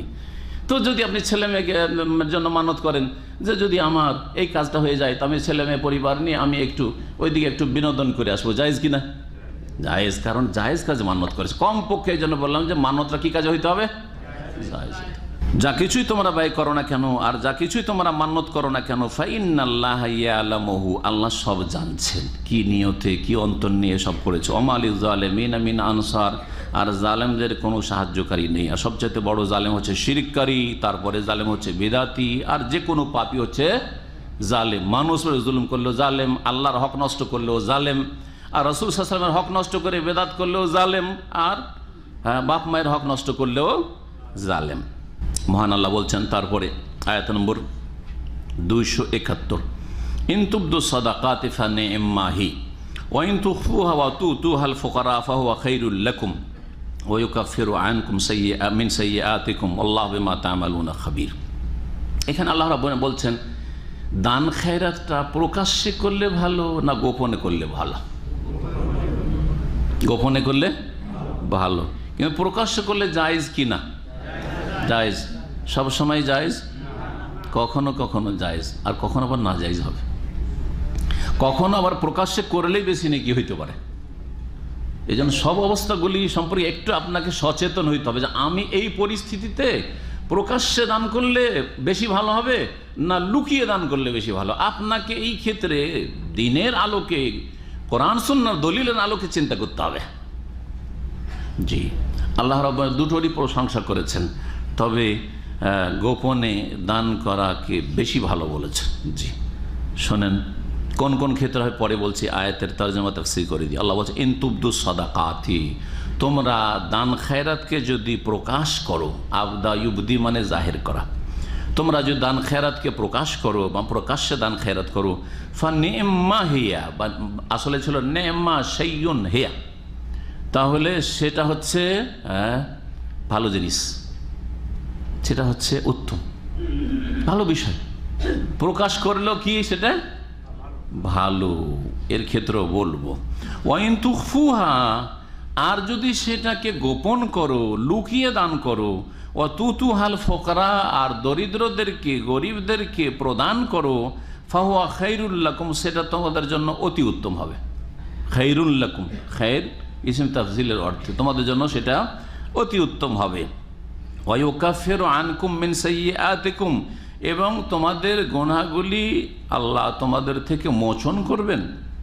আল্লাহু বিমা তা'মালুনা খাবীর, তোমরা যা কিছু করো সে সম্পর্কে আল্লাহ ওয়াকিফাল বা সূক্ষ্ম খবর রাখেন। এখন আসুন, আসল হচ্ছে যে দান খায়রাত যত গোপনে করবেন তত ভালো, যত গোপনে করবেন তত ভালো। এই জন্য প্রিয় নবী মুহাম্মদ রাসূলুল্লাহ সাল্লাল্লাহু আলাইহি ওয়াসাল্লামের প্রসিদ্ধ হাদিস আপনাদের জানা আছে যে সাবাতুন ইউযিল্লুহুমুল্লাহু ফি যিল্লিহি হাত্তা ইয়াওমা লা যিল্লা ইল্লা যিল্লুহু, 7 প্রকারের মানুষকে আল্লাহ তার স্পেশাল ছায়া দান করবেন বিচার দিবসে, কিয়ামতের দিনে, যেই দিন আল্লাহর এই স্পেশাল ছায়া ছাড়া আর কোনো ছায়া, সেটা আরশের হোক অন্য কিছুরই হোক, এই স্পেশাল ছায়া ছাড়া আর কোনো ছায়া হবে না। তার মধ্যে 7ম ব্যক্তি রাসূলুল্লাহ সাল্লাল্লাহু আলাইহি ওয়াসাল্লাম বলেছেন রাজুলুন তাসাদ্দাকা বিসাদাকা, এমন মানুষ যে দান করেছে বা দান করত, তার জীবনে এটাই ছিল তার চরিত্র। ফাআখফাহা, লুকিয়ে গোপনে দান করত। হাত্তা লা তা'লামা শিমালু, তার বাম হাত জানতে পারতো না, মা তুনফিকু ইয়ামিনু, ডান হাতে যে খরচ করত। বাম হাত জানতে পারবে না, এর মানে হচ্ছে বাম পাশের লোক জানতে পারবে না। ডান দিক থেকে পকেট থেকে বের করে এইদিকে ফকির মিসকিন কেমনভাবে দিলে বাম দিকে লোকটা আছে বুঝতেই পারলো না, জানতেই পারলো না, এইটা বোঝানো হয়েছে। কথা বুঝতে পারছেন না? এ দিয়ে বোঝানো হয়েছে এইভাবে হোক বা যেইভাবে হোক এমনভাবে দিচ্ছেন, আপনি দান খায়রাত করছেন, আপনার স্ত্রী জানতে পারে না, এটা ভালো না? না স্ত্রীকেও জানাইতে হবে? জরুরি না? জি, আপনার ছেলে মেয়েকে জানাইতে হবে না? অনেক সময় বাধা হইতে পারে, স্ত্রী বাধা, ছেলে মেয়ে বাধা, এই সব কিছু এত দান করছেন, তো আমরা কি করে খাবো? আপনি ছেলে মেয়ের ভবিষ্যৎ নিয়ে চিন্তা করছেন না, স্ত্রী ঝগড়া শুরু করে দিবে। আমার সাথে এক মাদানী সাহেব ছিলেন শিক্ষকতার জামানে, আজকের থেকে 23 বছর আগে, 20 বছর এখানে, তার আগে 3 বছর বড় এক জামিয়াতে যখন পড়াইতাম তখন 12 জন সেখানে মাদানী ছিলাম, 40 জন স্টাফের মধ্যে। তো একজন মাদানী সাহেব জাযাল্লাহ খুব ভালো মানুষ, তিনি ওই মাসে বেতনটা পেলেই বাপ মার কাছে টাকা পাঠাতেন। যেদিন টাকা পাঠাতেন সেই দিন থেকে তার স্ত্রী এত গরম হয়ে যেত, 3 দিন কথা বলতো না, 3 দিন রাগ করে থাকতো। চিন্তা করেন, যদি আলেমদের স্ত্রী এত মাঝে মধ্যে হয়ে যায়, তো আপনাদেরকে কত ধৈর্য ধরতে হবে। আর শক্ত ধৈর্য ধরতেও শক্ত থাকতে হবে, না ঝুঁকে গেলে হবে না যে স্ত্রী দিতে চায় না তো কি করব। আর স্ত্রী আপনার টাকার মালিক, আপনার বাপকে দিবেন, আপনার মাকে দিবেন, আপনার আল্লাহ ফরজ করেছেন, আপনার স্ত্রীর অধিকার কি আছে বলার? জি, আপনি কোথায় দান খেরাত করবেন, ও খাওয়ার মালিক, পড়ার মালিক, ওরটা দিলেই হইল, তারপরে ওর আর কিছু বলার অধিকার আছে শরীয়তে? কোনো অধিকার নাই। বোঝা গেছে কিনা? জি, এইরকম আপনাকে একজন স্বামীর মতো স্বামী হইতে হবে। কাওয়ামুন আলান নিসা, পুরুষকে আল্লাহ নেতৃত্ব দেন, আপনাকে নেতা হইতে হবে। আপনি আবার তার ভক্ত হয়ে গেলে হবে না। জি হ্যাঁ, তার অধীনে চলে আসলে হবে না যে তাকে নেতৃত্ব দিয়ে দিয়েছেন যে নারী নেতৃত্ব আমার বাড়িতেই, বাইরে যাওয়ার দরকার কি। জি, দান করার ক্ষেত্রে আসল হচ্ছে যত গোপনে দিবেন তত ভালো। পাশের বাড়িতেই আপনি একজন এতিম আছে, একটা বিধবা আছে, তার আপনি ভরণ পোষণের দায়িত্ব নিয়েছেন, আপনার পরিবার কেউ জানে না। এটা হচ্ছে যে বাম হাত জানতে পারলো না, পাশের লোক, ঘনিষ্ঠ বন্ধু জানে না, জি, আত্মীয় স্বজন ভাইরা জানেন না, মায়ের পেটের ভাই জানে না, কিন্তু আপনি করছেন এই কাজ। জি, এইরকম হওয়া উচিত। তো আসল হচ্ছে গোপনে দান করা, কিন্তু কখনো কখনো প্রকাশ্যে দান করতে হবে। কখন প্রকাশ্যে দান করতে হবে? যখন এতটা দান খেরাতের প্রয়োজন রয়েছে বা এত পরিমাণ দরকার রয়েছে যেটা আমার দ্বারা সম্ভব না, আমি একাই এই বোঝা বহন করতে পারবো না, তখন কি করতে হবে? প্রকাশ্যে দান করতে হবে। মাঝে মাঝে সৌদি আরবে দেখা যায় যে সিরিয়ান ভাইদের জন্য, তারপরে আপনার বর্মার ভাই বোনদের জন্য, তারপরে ফিলিস্তিনিদের জন্য, বিভিন্ন জায়গায় আপনার ত্রাণের জন্য কালেকশন হয় না সরকারিভাবে। তখন যদি লুকিয়ে লুকিয়ে দান করেন তাহলে বাকিরা দান করবে। সুতরাং ওখানে যদি টিভির পর্দাতে এসে কেউ দান করে যে আমি দিয়ে দিলাম 1 মিলিয়ন দিয়ে দিলাম, আমি দিয়ে দিলাম এত, আমি দিয়ে দিলাম এত, তাহলে এটা ভালো কাজ হবে না? যখন আপনি দেখবেন যে একজনের বেতন 3000 আর সে 10,000 রিয়াল দান করলো, 3 মাস 4 মাসের বেতন দিয়ে দিতে পারলো, আপনি চিন্তা করেন আমার তো 10,000 রিয়াল বেতন, তাহলে আমি 1 মাসের বেতন দেওয়াটা কোনো ব্যাপার না, আমি আরো বেশি দেবো, ঠিক কিনা? এইভাবে আমাদের যে মুসলিম উম্মার যে সমস্যাগুলি রয়েছে, আর্থিক সমস্যা বা সংকট, সেগুলির সমাধান আমরা দিতে পারবো। জি হ্যাঁ, কিন্তু যেই ক্ষেত্রে আপনি নিজেই এই সমাধান করতে সক্ষম, সেই ক্ষেত্রে লুকিয়ে দেবেন, কাউকে বলার দরকার নেই। একটা লোককে এখান থেকে টিকিট দিয়ে পাঠাইতে হবে, যদিও চাঁদা করা এখানে নিষেধ, কিন্তু কথা হচ্ছে ধরেন আপনার কোনো একজন ভাই, তার কাছে টাকা নেই, পয়সা নেই, বাড়ি যাবে, যেতে হবে, টাকা টিকিটের পয়সা দিতে হবে, একেবারে অসহায়, তাহলে একা হয়তো টিকিট দিতে পারছেন না, 5 জনকে বললেন যে ভাই আমি এই যে 500 টাকা দিলাম, বাকিটা আপনারা দিয়ে দেন। বলা যাবে না? যাবে না? হ্যাঁ, বরং এতে বেশি নাকি হবে, কারণ না হলে এই লোকের সমাধান সমস্যার হবে না, ইত্যাদি। এরকম উদাহরণ আপনারা খুঁজে নেবেন। প্রকাশ্যে দিতে হবে আর একটি ক্ষেত্রে অনেক ওলামারা বলেছেন, সেটা হচ্ছে ফরজ জাকাতটা প্রকাশ্যে দিতে হবে, লুকিয়ে নয়। কেন? যাতে লোকেরা আপনার ওপর অপবাদ না দেয় যে কৃপণ জীবনে কোনোদিন জাকাত দিল না। আপনি গ্রামে লুকিয়ে লুকিয়ে যদি জাকাত দেন আর অনেক টাকার মালিক, তো গ্রামবাসী কি বলবে? নাম্বার 1 বকিল জীবনে জাকাত দেয় না, বলবে না? এই তোহমত থেকে, মিথ্যা অপবাদ থেকে বাঁচার জন্য প্রকাশ্যে জাকাত দেওয়া উচিত। জি, অনেক ওলামারা এই কথা বলেছেন, বা জাকাত দিতে হবে, জাকাত দেওয়া ভালো প্রকাশ্যে। বাকি ক্ষেত্রগুলি, বাকি যতগুলি ক্ষেত্র হবে, এই দুটো ক্ষেত্র ছাড়া সেগুলিতে গোপনে দান খেরাত করলে উত্তম। বিশেষ করে যখন একজন দরিদ্র মিসকিন অভাবীর হাতে ধরাচ্ছেন, তখন গোপনে দেবেন। একজন এখানে অভাবী মানুষ আছে, আর তাকে আমি দান করব, আপনাদের সামনে 500 রিয়াল ধরিয়ে দিলাম, এতে শয়তান আমার অন্তরে ঢুকবে না? ঢুকবে না? অবশ্যই ঢুকে যাবে। কথা বলছেন? চেষ্টা করবে ঢোকার, একবারে যথাসাধ্য চেষ্টা করবে। এইরকম এখলাস লোক পাওয়া মুশকিল আজকাল। এখন যখন তার একটা দিকে, তা আর একটা দিক হচ্ছে যদি নাও ঢুকে রিয়া ধরেন, এই লোকটা সম্মানিত হইল না অপদস্থ হইল? অপদস্থ হইল। কিন্তু লোকটাকে বাইরে ডেকে নিয়ে গেলাম, চলেন এদিকে চলেন, তারপরে নিয়ে গিয়ে নির্জনে দিয়ে দিলাম, আপনাদের সামনে লোকটার মান সম্মান বহাল থাকলো না? থাকলো না? আপনারা বুঝতেই পারলেন না যে এই লোক ভিক্ষুক বা এই লোক অভাবী, এই লোক জাকাত নিল, এই লোক সাদকা নিল, এই লোক কারো হেল্প নিল, জানতেই পারলো না, সম্মানটা বজায় থাকলো তার।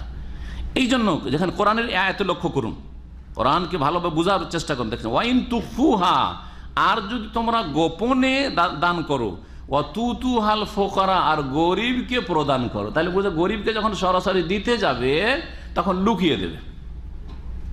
একটা বস্তা চাউল পাশের বাড়িতে গরিব আছে, এতিম আছে, বিধবা আছে, ওদের বাড়িতে দিতে যাচ্ছেন, গ্রামবাসীকে জানিয়ে দেবেন না, রাতের অন্ধকারে লুকিয়ে, যখন কেউ দেখছেন না তখন দেবেন। জি, মসজিদে এসছেন নামাজ পড়তে, লোকটাকে বলছেন যে চলো তোমাকে 1 বস্তা চাউল দেব, বলবেন না? মোটেই না। বরং তাকে লুকিয়ে তার বাড়িতে দিয়ে চলে আসবেন, যাতে আশেপাশের লোকেরা টের না পায়, ওর সম্মান বহাল থাকলো। খাচ্ছে, পরের সাদকা খাচ্ছে, কিন্তু কেউ গ্রামবাসী জানে না, ইজ্জতের সাথে সে বসবাস করছে। যদি কেউ গোপনে দান করে, সেই ক্ষেত্রে আল্লাহ বলছেন সেটা তোমাদের জন্য অতি উত্তম হবে। ওয়ায়ুকাফিরু আনকুম মিন সাইয়্যাত, তোমাদের গুনাহগুলিকে আল্লাহ মোচন করবেন, এটা অতিরিক্ত আল্লাহ বোনাস বলছেন। প্রথমটাতে কিন্তু বলছেন ইনতুবদু সাদাকাতে, যদি দান খায়রাত প্রকাশ্যে করো, ফানিম্মা, সেটা ভালো, কিন্তু তাতে গুনার কাফারা হবে, এই কথা আল্লাহ বলেননি, বুঝছেন না? তাহলে বোঝা গেল যে গোপনে দান করে যদি সমাধান হয়ে যায় সমস্যার, তাহলে এতে বেশি ফজিলত রয়েছে। তারপরে আল্লাহ বলছেন লাইসা আলাইকা হুদাহুম ওয়ালাকিন্নাল্লাহ ইয়াহদি মান ইয়াশা। অনেক লোক আছে যাদেরকে হেদায়েতের চেষ্টা করলেও হেদায়েত হয় না, তখন আমরা আক্ষেপ করি, বিশেষ করে আপনজন যদি হয় খুব কষ্ট লাগে। বাপ মা শিরক বিদআত করছে, হেদায়েত করতে পারেন না, ছেলে মেয়েকে চেষ্টা করেছেন, ছেলেকে নামাজি বানাবার, নামাজ পড়েন না, বাপকে খুব কষ্ট লাগে, লাগে না? লাগে না? আল্লাহ সান্ত্বনা দিচ্ছেন, নবী রসুলদের সাথে এরকম হয়েছে। জি হ্যাঁ, তোমার কাজ হচ্ছে প্রচেষ্টা চালানো, মেহনত করা, আর ফলাফল রেজাল্ট কার হাতে? আল্লাহর হাতে। আল্লাহর কাছে দোয়া করো, দাওয়াত দাও, দোয়া করো। দোয়া এবং দাওয়া দুটো কাজ ভুলবেন না। তরবিয়তের ক্ষেত্রে বা মানুষকে হেদায়েত করার ক্ষেত্রে আল্লাহর কাছে দোয়াও করেন এবং দাওয়াত দিতে থাকেন। বলছেন আল্লাহ লাইসা আলাইকা হুদাহুম, হে নবী, তোমার দায়িত্ব তাদের হেদায়েত করা নয়, বা তোমার ক্ষমতা তাদের হেদায়েত করা নয়, ওয়ালাকিন্নাল্লাহ ইয়াহদি মান ইয়াশা, তবে আল্লাহ যাকে চাইবেন সঠিক পথে চলার তৌফিক দেবেন, সঠিক পথে অটল থাকার তৌফিক দেবেন। এটা তৌফিকের অর্থে, আল্লাহ যেটা করেন সেটার অর্থ হচ্ছে হেদায়েত, তৌফিকের। আর মানুষ যেটা চেষ্টা করে, রাসূলুল্লাহ সাল্লাল্লাহু আলাইহি সাল্লাম থেকে শুরু করি, কোরআনে কারীম দ্বারা হেদায়েত, রাসূল সাল্লাল্লাহু আলাইহি ওয়াসাল্লাম, আম্বিয়া রসুলগণ দ্বারা হেদায়েত, মানুষের হেদায়েত করার চেষ্টা করে, এটা হচ্ছে রাস্তা দেখানোর ক্ষমতা আছে আমাদের, কিন্তু গন্তব্যস্থানে পৌঁছে দেওয়ার তৌফিক দেওয়ার, শক্তি সামর্থ্য দেওয়ার তৌফিক আমাদের নেই। সেটা আল্লাহর কাজ, সেটা আল্লাহর কাজ। ওমা তুনফিকু মিন খাইরিন ফালিআনফুসিকুম, আর যা কিছু তোমরা কল্যাণমূলক খরচ করো তা তোমাদের নিজের জন্যই করছো। খরচ করে যাবেন, সাদকা করবেন, যাকাত দিবেন, দিনের কাজ করবেন, সময় শ্রম দেবেন আল্লাহর রাস্তায়, এটা তোমাদের নিজের কাজে লাগবে। ওমা তুনফিকুনা ইল্লা ইবতিগা ওয়াজহিল্লাহ, আর তোমরা একমাত্র আল্লাহর সন্তুষ্টির জন্য খরচ করবে। এই মাটা হচ্ছে নাফিয়া, আর আগের মা বা তারপরেও যে মাগুলি আসছে এগুলি হচ্ছে মা মৌসুল, আরবি গ্রামার যারা বুঝে। ওমা তুনফিকু মিন খাইরিন, যা কিছু তোমরা কল্যাণমূলক খরচ করবে, ফালে আনফিকু, তা যা, এই যায়ের অর্থ এটা মা মৌসুল, তা তোমাদের নিজের জন্য হবে। আর ওমা তুনফিকুনা ইল্লা ইবতিগা ওয়াজহি, ইল্লার আগে যে মা এসছে এটা নায়ের অর্থ, মা মানে না, মা মানে লায়ের অর্থে যেটা হয়। তোমরা আল্লাহর সন্তুষ্টি ছাড়া অন্য কোনো উদ্দেশ্যে খরচ করবে না, যা কিছু খরচ করবে আল্লাহর সন্তুষ্টির মাধ্যমে, পরকালের চিন্তায় চিন্তিত হয়ে আল্লাহর সন্তুষ্টির মাধ্যমে পরকালের মুক্তি লাভ করবে। ওমা তুনফিকু মিন খাইরিন ইউআফা ইলাইকুম, আর যা কিছু কল্যাণমূলক খরচ করো, এটাও মা মৌসুল, যা কিছু কল্যাণমূলক খরচ করো তোমাদেরকে তার পূর্ণ মাত্রায় প্রতিদান দেওয়া হবে। ইউআফা ইলাইকুম, পূর্ণরূপে বদলা দেওয়া হবে। ওয়া আনতুম লা তুযলামুন, আর তোমাদের সাথে অবিচার করা হবে না, তোমরা জুলমের শিকার হবে না। এমন নয় যে আপনি অনেক ভালো কাজ করলেন আর সব আল্লাহর কাছে বদলা কম পেলেন, এটা হচ্ছে অবিচার। এটাও হবে না যে কেউ নেকির কাজ কম করলো তাকে বেশি দেওয়া হইলো, কেউ নেকির কাজ বেশি করলো কিন্তু কম দেওয়া হইলো, হ্যাঁ, এইরকম করা হবে না। যে যেমনটা করবে তেমন আল্লাহ তাকে দেবেন। ওয়া আনতুম লা তুযলামুন, কোনো অবিচার করা হবে না। এই খরচটা কাদের জন্য করবে? এই খরচটা কাদের জন্য করবে? আল্লাহ বলছে লিল ফুকারা, খরচ করবে তোমরা দরিদ্র অভাবীদের জন্য। মুসলিম সমাজে প্রথম যেটা দান খায়রাতের ক্ষেত্র সেটা হচ্ছে ফকির, মিসকিন, অভাবীরা, দারিদ্র মোচন। ভালো করে শুনে রাখেন, কিন্তু এটা কিন্তু আজকাল বাস্তবে হয় না। গরিবকে আমরা 2, 4, 5 টাকা 10 টাকা দিয়েই বিদায় করি, আর বাকি সিংহভাগ টাকা পয়সা আমাদের সাদকা জাকাতের মাদ্রাসা, এতিমখানা আর মসজিদ রংচং করবে, আর এই করবে সেই করবে জনকল্যাণমূলক কাজের নামে, আর এই সের নামে সব নিয়ে যাচ্ছে না। অথচ আয়াতগুলি আপনি দেখেন, লিল ফুকারা, আল্লাহ ফকির দিয়ে শুরু করছেন। তারপরে যেখানে 8টা ভাগ করেছেন জাকাতের ক্ষেত্রের, সেখানে আল্লাহ কি বলেছেন? সূরা তওবার আয়াত নম্বর 60, ইন্নামা সাদাকাতু লিল ফুকারাই ওয়াল মাসাকিনি ওয়াল আমিলিনা আলাইহা ওয়াল মুআল্লাফাতি কুলুবুহিম। হ্যাঁ, নিউ মুসলিম অথবা ইসলামের দিকে আকৃষ্ট করতে হবে, কারো অনিষ্ট কমাইতে হবে। 4 নম্বরে ওয়াল মুআল্লাফাতি কুলুবুহিম, হ্যাঁ, ওয়াল মুআল্লাফাতি কুলুবুহুম ওয়া ফির রিকাবি, হ্যাঁ, ওয়াল গারিমিনা ওয়া ফি সাবিলিল্লাহ। ফি সাবিলিল্লাহ তো সব মাদ্রাসাওয়ালারা সব টাকা নিয়ে যাচ্ছে, যাকাত, ফিতরা, চামড়া, কুরবানি সব নিয়ে যাচ্ছে ওরা। অথচ কয় নম্বরে দেখেন। আর তারপরে ফি সাবিলিল্লাহ তো ওরা আসবে কিনা এইটা নিয়ে বড় ইখতিলাফ ওলামাদের রয়েছে, আইম্মাদের রয়েছে। একদল বলছে ফি সাবিলিল্লাহ মানে জিহাদ ফিসাবিলিল্লাহ, বদর ওহুদের মতো যদি হয়, খন্দকের মতো হয় তখন। আর তারপরে সিংহভাগ সব তারাই লুটপাট করে নিয়ে যাচ্ছে। আল্লাহু আকবার। তাহলে আমাদের সাদাকা, জাকাত আর এই কোরবানির চামড়া আর ফিতরা এসবগুলির সহি ক্ষেত্রে কিন্তু ব্যয় হয় না, যার ফলে মুসলিম সমাজের দারিদ্র মোচন হচ্ছে না। জি, ওয়াবনিস সাবিল 8 নম্বরে মুসাফির ইবনে সাবিল। আমি সবগুলি বর্ণনা করলাম না, দেখাতে চাইলাম আল্লাহ 1 নম্বরে ফুকারা, 2 নম্বরে মিসকিন। ফকির যার একবারও খাবার নেই হয়তো, মিসকিন যার হয়তো 1 বার 2 বার আছে কিন্তু 3 বার রাতে কি খাবে নেই। 20 দিনের খাওয়া দাওয়া, ছেলে মেয়েদের খাওয়া দাওয়ার বেতন পায়, 10টা দিন তার চলে না, 5টা দিন চলে না, অথবা খাওয়া দাওয়া কোনো রকম চলে যায় কিন্তু শীত বস্ত্রের টাকা নেই, চলে যাচ্ছে সবকিছু, কাপড় চোপড়ের ব্যবস্থা করতে পারছে, হঠাৎ করে অসুস্থ হয়েছে, অপারেশন করতে হবে, সে অপারেশনের চিকিৎসার পয়সা নেই। কি বলবেন? ফকির বলবেন না কি বলবেন? মিসকিন। জি হ্যাঁ, 1 নম্বরে 2 নম্বরে এরা, তারপরে অন্যরা। মহান আল্লাহ তাই বলছেন যে লিল ফুকারা, এই দান খেরাত হবে, খরচ হবে ফকির, দরিদ্র, অভাবীদের জন্য। আল্লাযীনা উহসিরু ফি সাবিলিল্লাহ, বিশেষ করে ওই সব দরিদ্ররা নবী সাল্লাল্লাহু আলাইহি সাল্লামের আমলে সাহাবায়ে কেরামদের যে অবস্থাটা ছিল, বিশেষ করে মুহাজিরিন, উহসিরু ফি সাবিলিল্লাহ, যারা আল্লাহর রাস্তায় আবদ্ধ, আল্লাহর রাস্তায় আবদ্ধ, নড়তে চড়তে দেওয়া হয় না, বন্দি করে রাখা হয়েছে, ধরে রাখা হয়েছে, তাদেরকে কাজকর্ম করতে দেওয়া হয় না। মক্কাতে কিছু লোককে বন্দি করে দিয়েছে, হিজরত করে আসছিল তারা।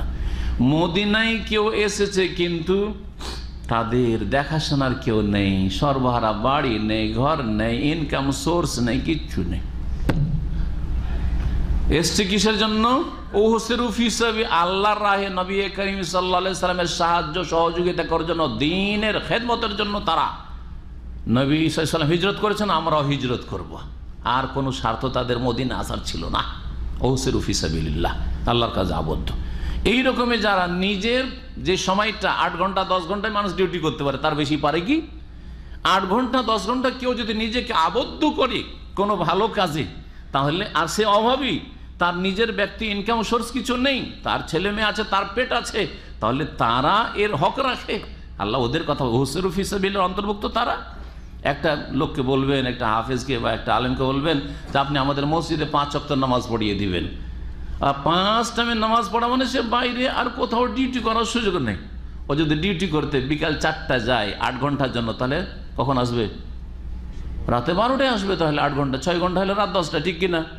তাহলে মাগরিবে তার ডিউটি করে তাহলে না রুজি আসবে, এর সাথে ডিউটি করবে তাহলে না রুজি আসবে। আপনি বলছেন না মাগরিবে এসে আমাদের মসজিদে পড়িয়ে দেন, আর তারপরে আপনি নিজেও মনে করবেন যে না হুজুররা ফেরেশতা, এদেরকে টাকা লাগে না, বা হাফেজ সাহেবকে টাকা দিতে হবে না। তারপরে ফতোয়া দিতে শুরু করবেন যে ইমামতি করে টাকা নেওয়া জায়েজ, তা আপনি ইমামতি করেন, ব্যবসা বাণিজ্য ছেড়ে দিয়েছে। কথা বোঝা গেছে কিনা? হ্যাঁ, কখন ইমামতি করে টাকা নেওয়া জায়েজ নয় ওটা বুঝতে হবে। আপনি কোনো মসজিদে নামাজ পড়তে গেলাম, আপনিও নামাজ পড়ছেন, আমি নামাজ পড়ছি, ঠিক আছে, জামাত শুরু হচ্ছে, আর আমাকে বলছেন যে শেখ নামাজটা পড়িয়ে দেন। এখানে আমি বলি যে আমি নামাজ পড়িয়ে দেবো, 100 রিয়াল লাগবে। হালাল না হারাম? অবশ্যই হারাম। আজানটা দিয়ে দেন, বলছে আজান দেবো, 50 রিয়াল লাগবে। হালাল না হারাম? কিন্তু যদি কাউকে বলেন তোমাকে আমাদের মসজিদে 5 টাইম আজান দিতে হবে, বা প্রতিদিন ফজরে আজান দিতে হবে তোমাকে, তাহলে তোকে বেঁধে দিলেন, ডিউটি লাগিয়ে দিলেন, তার অন্য কাজকর্ম ছেড়ে দিয়ে আসতে হবে না? হবে না? পাবন তার সাথে, এর একনিষ্ঠে, এর বিনিময়ে সে সেখানে পারিশ্রমিক নিচ্ছে। সেটা নামাজ পড়িয়ে পয়সা নেওয়া নয়, আর সেটা আজান দিয়ে পয়সা নেওয়া নয়।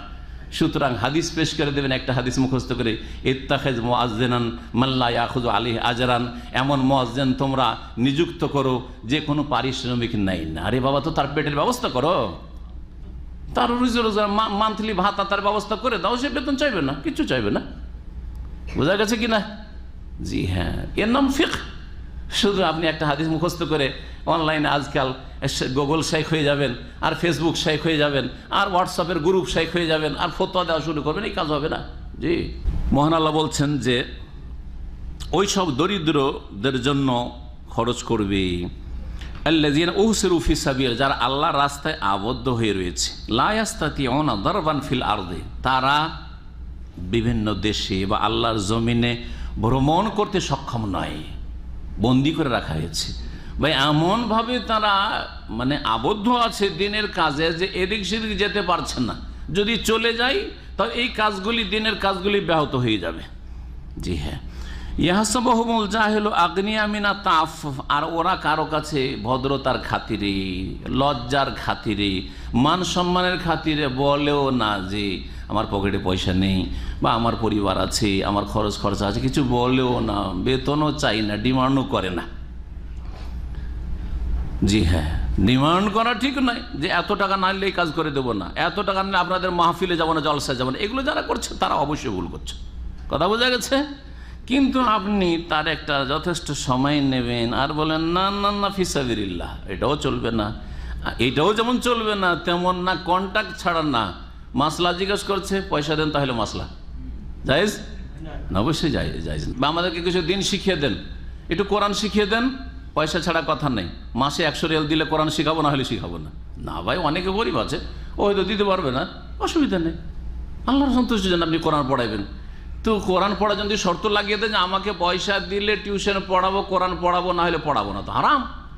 কিন্তু যদি দেখা যায় এই লোকটার কাছে আপনি 1 ঘন্টা 2 ঘন্টা ডেইলি কোরআন পড়বেন, তো তার পেট আছে, তার পরিবার আছে, সুতরাং আপনাকেও খেয়াল রাখা উচিত, দুই দিকটাকে ঠিক রাখা। বিভিন্ন জায়গায় সফরও করতে পারছে না। ইয়াহসাবুহুমুল জাহিলু আগনিয়া, আর যারা অজ্ঞ মানুষ বা যারা তাদের সম্পর্কে ওয়াকিফ হাল নয়, জাহেল অজ্ঞ বললে, জাহেল মানে অজ্ঞ বললে তো মানুষ মনে করবে যে আমার তো মানহানি করলো। সেজন্য কথা বলতে পারেন যে একটা লোক সম্পর্কে আপনি জানেন না যে সে অভাবী, তো আপনি অজ্ঞ। আমি এই লোকটার চেহারা দেখে মনে হচ্ছে যে মাশাআল্লাহ খুব সচ্ছল ব্যক্তি, চেহারা তো মাশাআল্লাহ, আর বডি মাশাআল্লাহ 70-80 কিলো ওজন হবে, আর একবারে চেহারাতে রক্ত ফুটে পড়ছে। কি করে বুঝবো যে গরিব মানুষ? কি করে বুঝবো যে এর পেটে খাবার নেই, নাস্তার পয়সা নেই, তার কালকে রাত্রে বেচারা খায়নি? কি করে বুঝবো? বোঝা গেছে কি না? তো একে জাহেল বলা হয়েছে। যেই ব্যক্তি অজ্ঞ, এই দরিদ্রদের সম্পর্কে বা ওয়াকিফ হাল নয়, সে ধারণা করে আগ্নিয়া যে এরা সচ্ছল, মিনা তাআফফুফ, তাদের যাচ্চা করা, পরিত্যাগ করার কারণে বা যাচ্চা থেকে বেঁচে থাকার কারণে। তাআফফুফ মানে ভিক্ষা না করা, কারো কাছে হাত না বাড়ানো, কারো কাছে নিজের প্রয়োজন, ভাই আমার পকেটে একটাও পয়সা নেই ভাই, এ কথাও বলতে পারেন। আমি এসছি, নতুন এসছি, কিন্তু আমার খাওয়া খরচ বলে কিছুই নেই, এই কথাও বলতে পারছে না। আছে না অনেক সম্ভ্রান্ত মানুষ, সে প্রাকৃতিকভাবে এমন সম্ভ্রান্ত মানুষ অথবা পারিবারিকভাবে সম্ভ্রান্ত মানুষ, জীবনে কারো কাছে একটা টাকা চাওয়া অভ্যাস নেই, হতে পারে না, পারে না?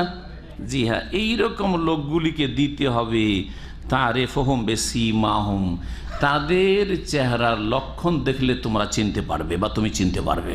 ভালো করে যদি গভীরভাবে দেখেন তাহলে বুঝতে পারবেন যে লোকটা কিছু বলছে না, কিন্তু একে তো দেখি না যে কখন একটা পয়সা খরচ করতে আর কোনো কাজকর্ম করতে, কি করে তার সংসার চলছে, তাদের লক্ষণ দেখে চিনতে পারবে।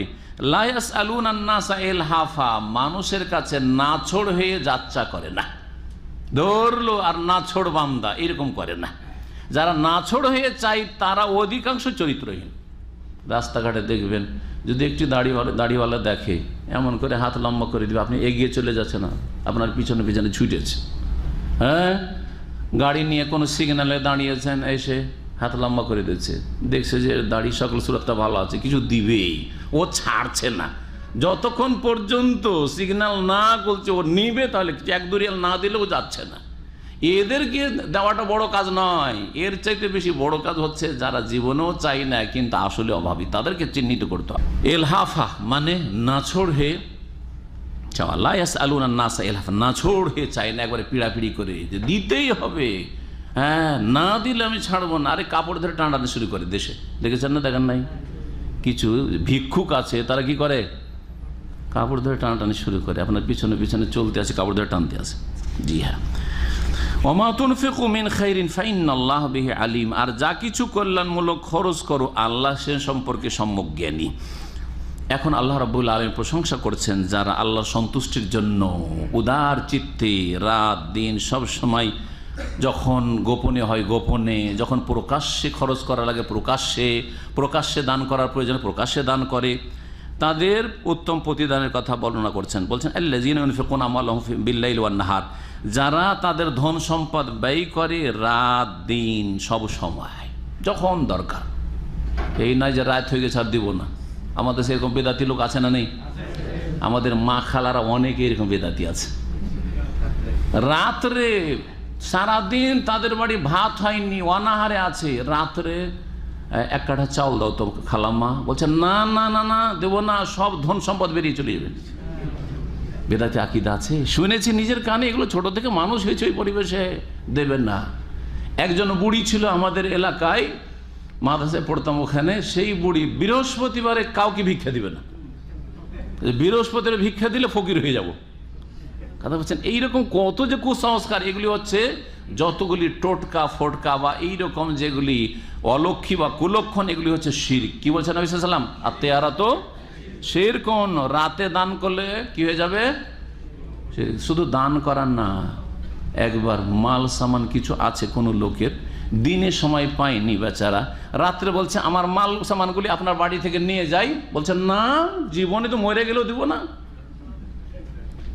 নিজের মাল সামান নিয়ে যাবে, আমারও রেখেছে, বলছে যে দিনের সময় পানি রাত্রে দেন আমি নিয়ে যাই, বলছে মরে গেলেও দিব না, কারণ তোমার মাল সামানের সাথে আমার সব ধন সম্পদ বেরিয়ে চলে যাবে, বরকত হারিয়ে যাবে।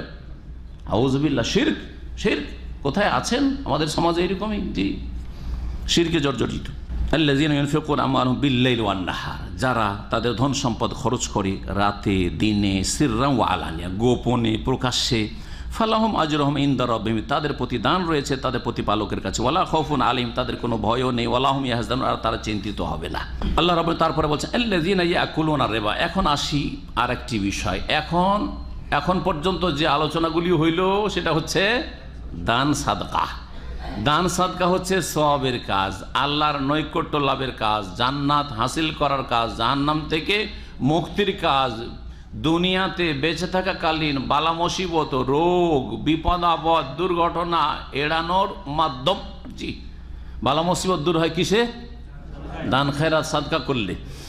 এই সমস্ত ফজিলত দান খেরাতে রয়েছে, যেগুলি সময়ের স্বল্পতার জন্য এখানে, আর সেটা আসল বিষয়বস্তু না, আয়াতের তাফসীর করা এখানে ক্ষান্ত করলাম। এখন এর বিপরীত হারাম উপার্জন হচ্ছে অনেক, তার মধ্যে বড় একটি হারাম উপার্জনের মাধ্যম হচ্ছে সুদ।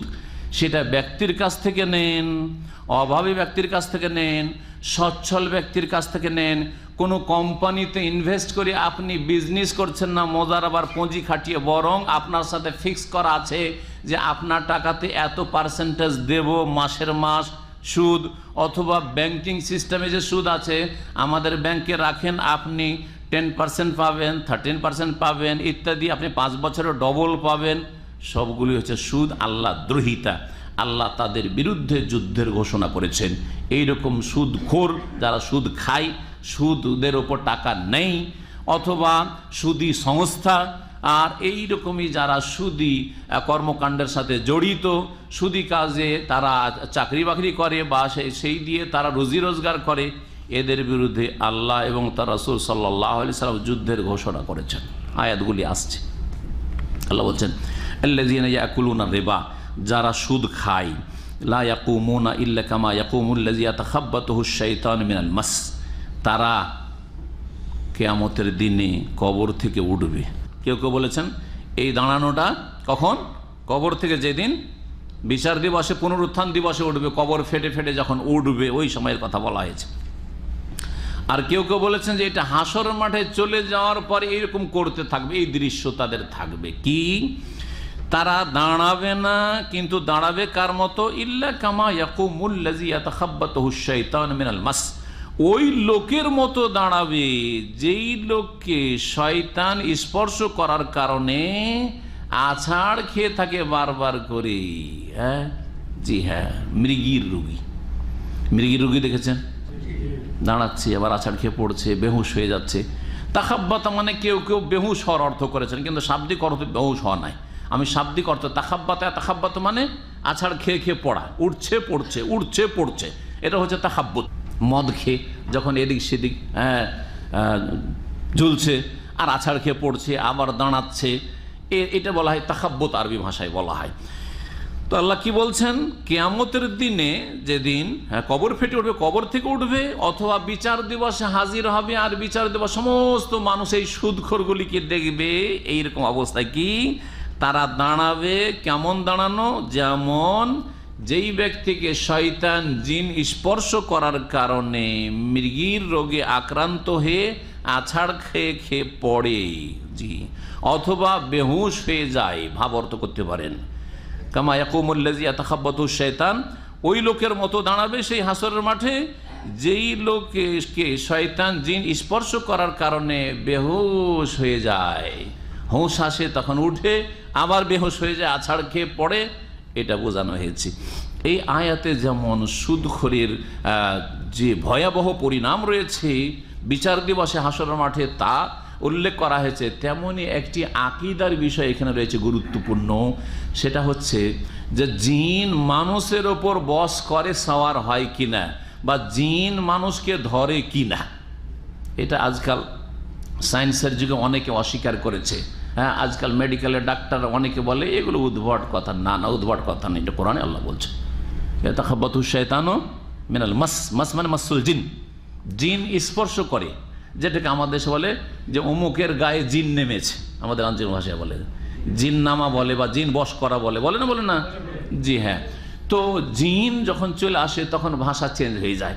আর এগুলিকে অস্বীকার করবেন কিনা, কি করে অস্বীকার করবে? বাস্তব সত্য। এক মহিলা কোরআন পড়তেই জানে না, আমার নিজের চোখে দেখা, কোরআন পড়তেই জানে না, তাকে ভালো জিনে ধরেছে, আমি দেখেছি এইসব বহু ঘটনা। তো সেই মহিলা এত সুন্দর তেলাওয়াত করছে তাজবিদে যে আপনারা অনেকে যারা ভালো তাজবিদ করতে পারে তারাও পারবেন না। তাহলে জিন অবশ্যই তার গায়ে নেমেছে বা তার উপরে চড়েছে বা বশ করেছে। কথা বলছেন? জি হ্যাঁ। এইরকমই আরেকজন আমাদের মাদ্রাসার ছাত্র ছিল, যখন আমরা প্রথম জীবনে 18-19 বছর বয়সে দাওরা হাদিস পড়তাম, 19 বছর বয়সে, তখন একটা ছেলে ওইরকম মাদ্রাসায় ছিল যার শরীরে মাঝে মাঝে জিন নেমে আসতো।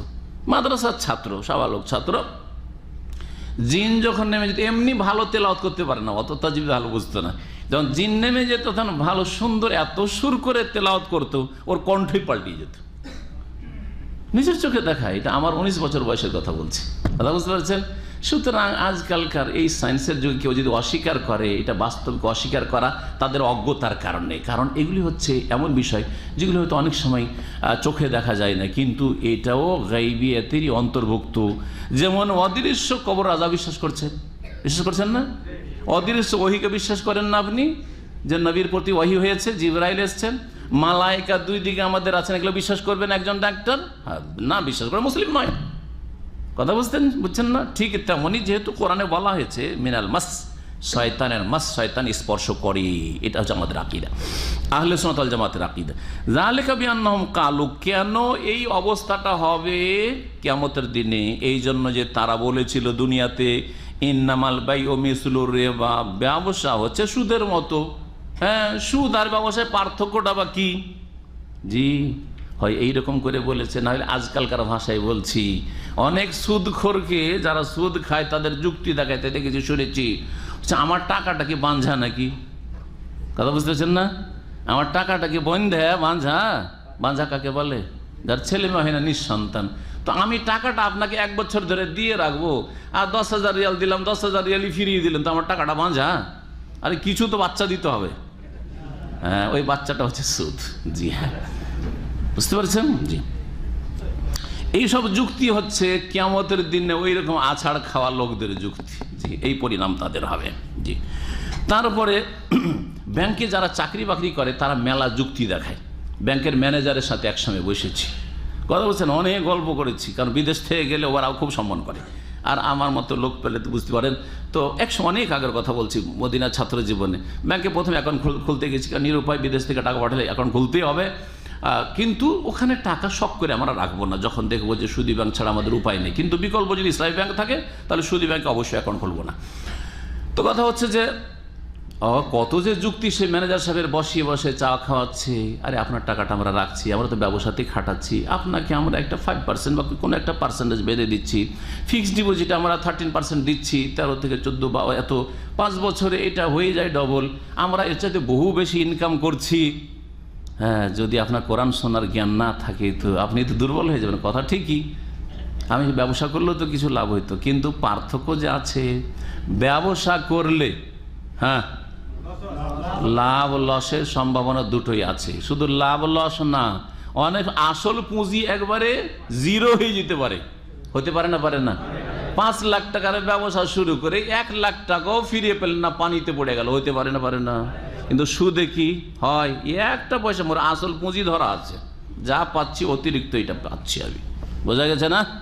বেনিফিটের নামে, জি, ইন্টারেস্টের নামে না। সুদ আর ব্যবসাতে পার্থক্য রয়েছে। ব্যবসা আর সুদে পার্থক্য, আর একটা পার্থক্য শুনে রাখেন এখানে, ব্যবসাতে মানসিক মেহনত, শারীরিক মেহনত, ছোটাছুটি, টেনশন সব কিছু করতে হয়, তাই না? কিন্তু সুদে কোনো মেহনত নাই। 1 লাখ টাকা দিয়ে দেন আর বলে যে তোর কাছে মাসের মাসে এত টাকা, বা ব্যাংকে জমা রেখে দেন 1 লাখ টাকা, 5 বছর পরে ডবল, না কোনো টেনশন, না কোনো মেহনত পরিশ্রম, ওই জমা করে দিয়েছেন, খালাস, তাই না? ফিনিশ। ব্যবসাতে এটা কখনো হয় না। সুতরাং ব্যবসা সুদের মতো না, বা সুদ ব্যবসার মতো না।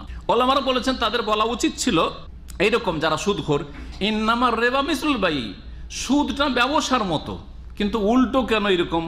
ব্যবসা হচ্ছে সুদের মতো, এটা তার মোবালাগা বলা হয়েছে। এটাকে বালাগাতের অলংকার বিদ্যা, এটাকে মোবালাগা বলা হয়েছে। আহাল্লাহুল বাই'a ওয়া হাররামা রিবা, অথচ আল্লাহ ব্যবসাকে হালাল করেছেন, ওয়া হাররামা রিবা, আর সুদকে হারাম করেছেন। ফামান জাআহু মাউইযাতুম মির রাব্বিহি, সুতরাং কারো কাছে তাদের প্রতিপালকের পক্ষ থেকে উপদেশ যদি চলে আসে, জানতে পারলো যে সুদ হারাম, বন্ধকের এই যে জমি বন্ধক রেখে ফসল খাওয়া হারাম, জানতে পেরেছেন যে সব ভাইরা, বাকিদেরকে জানান কতদিন ধরে যে আপনার বাপদাদারা সুদ খেয়ে আসছে এই বন্ধকের জমি। ফান্তাহা, এটা জানার পরে, উপদেশ পাওয়ার পরে যদি বিরত হয়ে যায়, থেমে যায়, ফালাহু মা সালাফ, তাহলে অতীতে যা কিছু সুদ খেয়েছিল সেটা তার, সেটা সবটাই উগলিয়ে ফেলতে হবে, আর সবটা থেকে মুক্ত হতে হবে জরুরি নয়। আল্লাহ বলছে ফালাহু মা সালাফ, আগেরটার আল্লাহ হিসাব নেবেন না। বিশেষ করে জাহিলিয়াতের যুগে যে সুদ খেত সাহাবায়ে কেরামরা, ইসলাম কবুল করার আগে জাহিলিয়াতের যুগে অনেকে সুদি কারবার করত।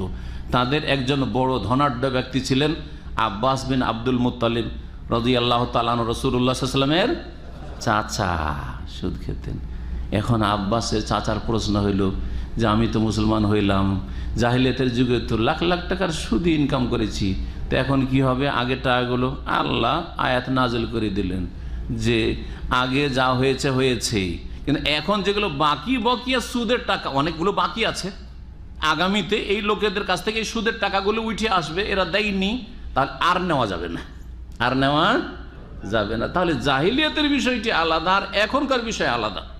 এখন যদি কেউ বলে যে আমি সুদের টাকা দিয়ে গাড়ি করেছি, বাড়ি করেছি, জমি জায়গা করেছি, এখন আমি তওবা করছি, তাহলে এর তওবার পদ্ধতিটা কেমন হবে? এটা একটা মাসালা। এই ক্ষেত্রে যদি বলা হয় যে তুমি তো মুসলিম, জন্মসূত্রে মুসলিম, তোমার জন্য তো সর্বদা হারাম ছিল সুদ, ঠিক না? এমন না যে তুমি কাফের মুশরিক ছিলে, অমুসলিম ছিলে, সুতরাং তুমি এই হারাম উপার্জন করেছো, এতে থেকে মুক্ত হওয়ার জন্য যত গাড়ি বাড়ি তৈরি হয়েছে আর জমি জায়গা হয়েছে সুদের টাকায়, সবগুলি কি করো? মুক্ত হওয়ার জন্য দান করো। তাহলে অনেক সুদ যারা অতীতে খেয়েছে, সুদ করছিল, তাদের জন্য তওবাতে বড় অন্তরায়, বাধা হয়ে দাঁড়াবে। হবে না? হবে না? তখন বখিলগুলো ভাববে কোন রকম করে তওবাটা করেছিলাম, কিন্তু এই হুজুরের যে কড়া ফতোয়া, দৌড় বাকি জীবনটাও সুদ খেয়ে চলে যায়, যা হবে আল্লাহর কাছে বোঝা যাবে। বলবে না? বলবে না? এই যে তওবাতে বড় বাধা হইতে পারে, সেই জন্য ওলামারা বলেছেন যে এটা শর্ত না, আগে যে সুদ খেয়েছে সেই টাকাগুলো থেকে মুক্ত হওয়া শর্ত নয়। তবে কোনো ভাইরা যদি দাবি করে আশেপাশের যে তুমি তওবা করেছো আর আমার কাছ থেকে এত টাকা সুদ খেয়েছো, ভাই আমি অভাবী মানুষ, আমাকে টাকাগুলো ফিরিয়ে দাও, তাহলে এই ক্ষেত্রে ফিরিয়ে দাও তার তওবার একটা অংশ, কারণ এটা বান্দার হক। এটা হচ্ছে নিম্নমানের তওবা বললাম। কোনটা? যে আগের সুদ খেয়েছেন, এখন খালেস অন্তরে তওবা করেন যে আজকের দিন থেকে, এখন থেকে আর সুদ খাবো না। বোঝা গেছে না? সুদি কারবার করবো না, সুদের ওপর টাকা নিব না। অভাবী গরিবদেরকে বলছি, দুই দলকে বলছি, যে সুদ লেনেওয়ালা দেনেওয়ালাকে বলছি। কিন্তু উত্তম তওবা, পারফেক্ট তওবা, পূর্ণ তওবা, তওবাতুন নাসুহ, খালেস তওবা হচ্ছে যে যদি কেউ পারে যে আমি তওবা করেছি আল্লাহ সন্তুষ্টির জন্য, পরকালের মুক্তির জন্য, সুতরাং সুদের যত টাকা আমার ইনকাম হয়েছে সমস্ত টাকা মুক্ত হওয়ার জন্য আল্লাহর হস্তে কি করে দেব? সেটা দান করে দেব। কি বললাম? একটা কথা মনে রাখবেন, মুক্ত হওয়ার জন্য, যাকে আরবিতে বলা হয় তাখাল্লুসের জন্য, তাকাররুবের জন্য নয়। কি বলবেন? তাখাল্লুস মানে আমি অব্যাহতি আল্লাহর কাছে আযাব থেকে পাওয়ার জন্য, তাকাররুব মানে আল্লাহর নৈকট্য লাভের জন্য না, যে এই সুদের টাকা দান খায়রাত করে আমি নেকি পাবো, না না না। যারা ব্যাংকে এরকম টাকা রেখেছেন অথবা LIC বিমা করেছেন, আর টাকা পলিসি শেষ হওয়ার পরে অনেক টাকা আসলো, আসল পুঁজিটা নিয়ে নেন, আর বাকি যে অতিরিক্ত টাকা বা ওই আপনার জুয়ার টাকা, ইন্স্যুরেন্স মানে জুয়া, বিমা মানে ইন্স্যুরেন্স মানে জুয়া, ওই যে জুয়ার অতিরিক্ত টাকা এসছে, এই টাকাটা মুক্ত হওয়ার জন্য দান করে দেন, তাখাল্লুসের জন্য। তাকাররুব নেকির জন্য দান করবেন না, কারণ হারাম টাকা দিয়ে নেকি হয় না। বোঝা গেছে না? আল্লাহর সান্নিধ্য লাভ হয় না। মহান আল্লাহ তাই বলছেন, যার কাছে তার প্রতিপালকের পক্ষ থেকে উপদেশ চলে আসলো, ফান্তাহ, আর সে থেমে গেল যে আর সুদ খাবো না, ফালাহু মা সালাফ, তার জন্য অতীতে যা হয়েছে তার সেটা, ও আমরহু ইলাল্লাহ, কিন্তু তার বিষয়টি আল্লাহর দিকে ফিরে যাবে, তার বিষয়ের জিম্মেদার আল্লাহ রাব্বুল আলামিন। আল্লাহ কি করে? সেই ব্যক্তি আল্লাহর জিম্মা, আমরহু ইলাল্লাহ, সে আল্লাহর জিম্মায়। এখন আল্লাহ তাকে কি করবেন? এমনিতে মাফ করে দিবেন না কিছু সাজা শাস্তি দেবেন, তার তওবাটা কি ধরনের হয়েছে সেটা আল্লাহ মালিক। কিন্তু আমরা তাকে বাধ্য করব না যে তুমি যেহেতু সুদ থেকে তওবা করছো আর 5 লাখ টাকা 10 লাখ টাকা সুদ খেয়েছো, বা এই বাড়িটা পুরোটাই তোমার সুদের টাকার বাড়ি, অথবা এই যে দোকানপাট করেছো সব সুদের টাকা দিয়ে, সুতরাং সবটাই তুমি দান করো, এই জন্য একজন মুফতি সাহেব বাধ্য করবে না। বাকি ও আমরুহু আলাল্লাহ ইলাল্লাহ, তার বিষয়টি আল্লাহর জন্য ছেড়ে দেন। আল্লাহ তার সাথে কি মামলা করবেন, আচরণ করবেন, সেটা আল্লাহ ভালো জানেন। ওমান আদা, আর কেউ যদি জানার পরেও, আল্লাহর উপদেশ নসিহত আসার পরেও আবার সুদে ফিরে আসে, তওবা করলো, লোক সামলাইতে পারলো না, আবার সুদ খাওয়া শুরু করলো, ফাউলাইকা আসহাবুন নার, ওরাই হচ্ছে জাহান্নামের অধিবাসী, হুম ফিহা খালিদুন, সেখানে তারা চিরকাল থাকবে। কাফের হয়ে গেছে, চিরকাল থাকবে। এখানে চিরকাল মানে কি? দীর্ঘকাল থাকবে। যদি কেউ কাফের না হয়ে মরে, বড় কাফের, সুদকে হালাল মনে করলে কাফের। কেউ যদি বলে সুদ হালাল তাহলে কাফের, ঘুষ হালাল তাহলে কাফের, জেনা হালাল কাফের, মুসলিমকে খুন করা হালাল তাহলে কাফের। বোঝা গেছে না? রোজার দিনে পানাহার করা হালাল তাহলে কাফের। এবার বুঝতে পেরেছেন? মুস্তাহিল। কিন্তু হালাল মনে করেন না, পাপী, লোভ সামলাইতে পারেন না, সেজন্য সুদ ঘুষ খাচ্ছে, বেমানি করছে। আর রোজার দিনে খিদা থামতে পারে না, পিপাসা থামতে পারে না, কি করবো? এবার দেখা দেখি শয়তান এমন বিস্তার লাভ করেছে, এসব কেউ রোজা রাখে না, একে আর কি রোজা রাখবো এত গরমের দিনে, রাখছে না। তাহলে ফাসেক, বড় ফাসেক, কিন্তু কাফের বলতে পারবেন না। একমাত্র নামাজ ত্যাগকারী, অবহেলা, অলসতাই যারা নামাজ ছাড়ে, তাদের ক্ষেত্রে সঠিক মত হচ্ছে, যদিও বিশ্বাস করে সে যে নামাজ ফরজ, আমি গুনাহগার, পাপী তাপী, তারপরও কাফের। এটা হচ্ছে সহি মত, যদিও এতে ইখতিলাফ বা দ্বিমত রয়েছে।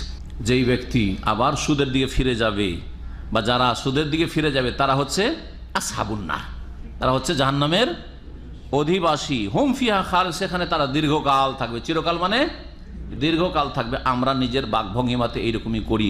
যারা 10 বছর, 20 বছর, 30 বছর ধরে সৌদি আরবে আছেন, গ্রামবাসী কি বলে, সারা জীবনটা বিদেশে থেকে গেলেন না, অথচ আপনার বয়স হয়তো 50 বছর, 20 বছর আছেন, 30 বছর তো দেশে থেকেছেন, তারপরে কি বলছে সারা জীবন। তো ওইরকমই এখানে দীর্ঘকাল বলতে হবে। খালেদনের অর্থ ইয়ামহাকুল্লাহ রিবা। আল্লাহ এখন বলছেন যে সুদ খেয়ে টাকা বাড়ে না, বাহ্যিক বাড়লো, এত পার্সেন্টেজ বাড়ে না, সব ধ্বংস হয়ে যায়। ইয়ামহাকুল্লাহ রিবা, আল্লাহ সুদকে বিলুপ্ত করে দেন। মাহক মানে হচ্ছে নিশ্চিহ্ন করে দেওয়া, মুছে দেওয়া, বিলুপ্ত করে দেওয়া। ইয়ামহাকুল্লাহ, আল্লাহ সুদের টাকাকে বা সুদের রোজগারকে, আমদানিকে বিলুপ্ত করে দেন, ধ্বংস করে দেন। ওয়ায়ুরবি সাদাকাত, আর সাদকা, দান খায়রাতকে আল্লাহ বর্ধিত করেন, বৃদ্ধি করেন, বাড়ান। সাদকা করলে বাড়ে, 100 টাকা দান করলেন, কত টাকা যে বাড়বে। কিন্তু এই ইয়াকিন থাকতে হবে। এই কোরআনী আয়াত, নবী সাল্লাল্লাহু আলাইহি ওয়াসাল্লামের হাদিস রয়েছে, এবং বাস্তব জীবনে তা দেখা যায়। এইরকমই অনেক নেকির কাজ রয়েছে, যেই সব নেকির কাজে খরচ করলে বাড়ে। অনেকে ভয়ে হজ করতে যাচ্ছেন না, 5000 7000 রিয়াল খরচ করে হজ করব, হজ করে হজের টাকা খরচ করলে বাড়ে। ভালো করে শুনেন, জি, হজ করলে কি হয়? জি, তাবেউ বাইনাল হজ্জ ওয়াল উমরাতে, বেশি বেশি তোমরা হজ উমরা করো। ফাইন্নাহুমা ইয়ানফিয়ানিল ফাকরা ওয়াজ যুনুব, হজ উমরাতে খরচ করলে কি হয়? ফাকর, দারিদ্র মোচন হয়, ও অভাব দূর হয়, অভাব অনটন দূর হবে। ও যুনুব, এবং গুনাহ মুছে যায়, গুনাহও দূর হবে আর অভাবও দূর হবে। তাহলে আপনি 7-8 হাজার খরচ করে যদি হজ, ফরজ হজটা করে আসেন, এর উত্তম বিকল্প আল্লাহ দেবেন, যেটাকে খালাফ বলা হয়েছে। ফাহুয়া ইউখলিফুহু, আল্লাহ এর উত্তম বিকল্প দান করবেন। ওয়া হুয়া খায়রুর রাজিকিন, তিনি উত্তম রিজিক দাতা। আর সুদের টাকা বাড়লো, হজের ক্ষেত্রে কৃপণতা করলেন, বিনা হজে দেশে চলে গেলেন, কিন্তু মারাত্মক ব্যাধিতে আপনি আক্রান্ত হইলেন, নয় আপনার স্ত্রী হইলো, আপনার ছেলে মেয়ে হইলো, যাতে 10-20 লাখ টাকা ইন্ডিয়াতে, চেন্নাইয়ে ঢেলে দিয়ে চলে আসতে হইলো। আর না হয় চলে যেতে হলো আপনাকে সিঙ্গাপুর চিকিৎসার জন্য, অথবা পশ্চিমা দেশে কোথাও। সব টাকা মাটি হয়ে গেল, কোথাও কাফেরদেরকে দিয়ে চলে আসলে। হচ্ছে না? জি, কিন্তু এগুলো তো এখন বুঝছেন না, পরে বুঝবেন যখন আঘাত খাবেন, তখন যদি অন্তর্দৃষ্টি থাকে। আর যেই সময় বুঝবেন আর সংশোধনের সময় থাকবে না। হজ নসিব হইল না, আর টাকা ওই অপারেশনে গিয়ে গেল, চিকিৎসা করতে গিয়ে বরবাদ হলো, অথবা চোর ডাকাতি ছিনতাইকারী নিয়ে গেল, অথবা বেইমানি করে নিল, ব্যবসায়ী টাকা খাটালেন, সমস্ত টাকা এখানে হজ থেকে বাঁচিয়ে হজ করলেন না, আর ওই সুদের টাকা নিয়ে খাটালেন, আর এমন হয়ে ধস নামলো, ব্যবসা সব ধ্বংস হয়ে গেল। হচ্ছে না? জি হ্যাঁ, আল্লাহর এগুলো মার। মহান আল্লাহ তারপরে বলছেন, আল্লাহু লা ইউহিব্বু কুল্লা কাফফারিন আসিম, আল্লাহ ভালোবাসেন না প্রত্যেক কাফের পাপিষ্টকে। ইন্নাল্লাযীনা আমানু ওয়া আমিলুস সালিহাত, নিশ্চয় যারা ঈমানদার এবং সৎকর্মশীল, ওয়া আকামুস সালাতা, এবং সালাত কায়েম করে, ফরজ সালাত আদায় করে, ওয়া আতাউজ যাকাতা, যাকাত প্রদান করে, লাহুম আজরুহুম ইনদা রাব্বিহিম, তাদের জন্য তাদের প্রতিদান রয়েছে তাদের প্রতিপালকের নিকটে। ওয়ালা খাউফুন আলাইহিম, তাদের কোনো ভয় নেই। ওয়ালা হুম ইয়াহজানুন, আর তারা চিন্তিত হবে না। না ভয় আছে, না চিন্তা আছে। কি করতে হবে? আল্লাহ 4টি কাজ বলেছেন। ঈমান সুন্দর করেন, শিরক মুক্ত, বিদআত মুক্ত করেন, ভালো আমলগুলি করেন, মানে ফরজ ওয়াজিব আদায় করেন, হারাম নাজায়েজ থেকে বাঁচেন, সুন্নাত মুস্তাহাব বাড়ান, আর অপছন্দনীয় আপত্তিকর কাজ থেকে বেঁচে থাকেন। সালাত 5 ওয়াক্ত কায়েম করেন, বিশেষ করে যেটা সবচেয়ে বড় ভালো আমল, নেক আমল, তারপরে হচ্ছে তৌহিদের পরে, তারপরে যাকাত দেন মানুষের, মুসলিম সমাজের অভাব দূর করার জন্য, তাহলে কোনো চিন্তা নেই, কোনো ভয় নেই, আল্লাহর কাছে উত্তম বদলা রয়েছে। ইয়া আইয়ুহাল্লাযীনা আমানু, আবার সুদের বিষয়ের দিকে আল্লাহ ফিরে আসছেন, বলছেন হে মুমিন সকল, ইত্তাকুল্লাহ, তোমরা আল্লাহকে ভয় করো, ওয়াজারু মা বাকিয়া মিনার রিবা, আর অবশিষ্ট যে সুদ থেকে গেছে তা তোমরা ছেড়ে দাও। তওবা করছো, কিছু লোকের কাছে টাকা ধার দিয়ে রেখেছো সুদের ওপর, আর বেশ কিছু সুদের টাকা বাকি আছে, তাহলে এটা ছেড়ে দাও। কি করতে হবে? আগামী তার নেওয়া যাবে না। এটা বললে হবে না যে এদেরকে যেহেতু এই লোকগুলিকে আমি সুদের টাকা দিয়েছি, এইটা খেয়ে নি, বাকি আর খাবো না, তাহলে তওবা হবে না। কথা বুঝতে পারছেন না? অথবা এবার একটা পলিসি খুলেছি আমি ব্যাংকে, 5 লাখ টাকা রেখেছি, 5 বছরের ডবল, 5 বছর হইতে যাচ্ছে, এই 5 বছরের ডবল 5 10 লাখ, এটা খেয়ে নি, আগামী তার ফিক্সড ডিপোজিট করবো না, চলবে না? চলবে না। ওখান থেকে আপনি আসল পুঁজিটা খেতে পারবেন, আর যেটা আপনার সুদের টাকা সেটা নেবেন না, ব্যাংকে ছেড়ে আসবেন, নিয়ে আসবেন। শুনে নেন পরামর্শটা ভালো করে, কি করবেন? নিয়ে আসবেন। না হলে ব্যাংকের কর্মকর্তারা নিজেরা খাবে, যারা পাপের জীবন যাপন করেছে, আর না যদি খেতে পারে তাহলে তারা পাপের কাজে খরচ করবে। হ্যাঁ, পাপের কাজে খরচ করবে। এমন এমন জায়গায় হয়তো তারা এমন এমন সংস্থাতে দিবে, যেই সংস্থাগুলি হয়তো খ্রিস্টান বানাচ্ছে, খ্রিস্টান মিশনারিতে খরচ হলো। হ্যাঁ, এইরকম বহু পাপের জায়গা আছে তাদের, সেসব পাপের জায়গাতে খরচ হচ্ছে। বোঝা গেছে কিনা? সুতরাং সুদের টাকা, ব্যাংকিং সুদ যদি হয়, অথবা এলআইসি বিমার এই জুয়ার টাকায় উঠিয়ে নিয়ে এসে মুক্ত হওয়ার জন্য মুসলিম সমাজের একেবারে যারা দুর্গত অসহায় তাদের মাঝে খরচ করে দেবেন, ছেড়ে আসবেন না পাপীদের কাছে। আল্লাহ বলছেন যে তোমরা অবশিষ্ট সুদ ছেড়ে দাও, ইন কুনতুম মুমিনিন, তোমরা যদি মুমিন মুসলিম হও। আল্লাহ তাহলে নক করছেন, ইসলাম আছে, ইমান আছে, মুমিন মুসলিম হইলে সুদ ছাড়ো। ফাইন লাম তাফআলু, আর এটা যদি না করতে চাও, না না না, সুদের কাজ ছাড়তে পারবো না, সুদের ব্যবসাতে আরামে বিনা টেনশনে ইনকাম। ফাআযানু বিহারবি মিনাল্লাহি ওয়া রাসূলি, তাহলে আল্লাহর পক্ষ থেকে আর তার রাসূল সাল্লাল্লাহু আলাইহি ওয়াসাল্লামের পক্ষ থেকে যুদ্ধের ঘোষণা জেনে নাও, শুনে নাও। ফাআযানু, ঘোষণা শুনে নাও, বিহারবিন, যুদ্ধের, মিনাল্লাহি, আল্লাহর পক্ষ থেকে, ওয়া রাসূলি, তার রাসূল সাল্লাল্লাহু আলাইহি সাল্লামের পক্ষ থেকে। ভালো করে শুনে রাখেন, আল্লাহর পক্ষ থেকে যুদ্ধ হচ্ছে, আল্লাহর আসমানি, জমিনি আর পারিবারিক, মানসিক আর শারীরিক সব রকম আযাব। সুদখোর মারাত্মক রোগে আক্রান্ত, সুদখোরের স্ত্রী ছেলে মেয়ের বিপদ আপদের শেষ নেই, আসমানি আযাব গজবের শেষ নেই, ওর ধন সম্পদ ব্যবসা বাণিজ্যের উপর বিভিন্ন রকমের আযাব গজবের শেষ নেই। এগুলো হচ্ছে আল্লাহর পক্ষ থেকে যুদ্ধের ঘোষণার কিছু দৃশ্য বলছি আপনাদেরকে। আর আল্লাহর পক্ষ থেকে আখেরাতের আযাব তো আছেই, শুধু আখেরাত, দুনিয়াতে আল্লাহর পক্ষ থেকে যুদ্ধের ঘোষণা হচ্ছে, এগুলি আযাব এলাই।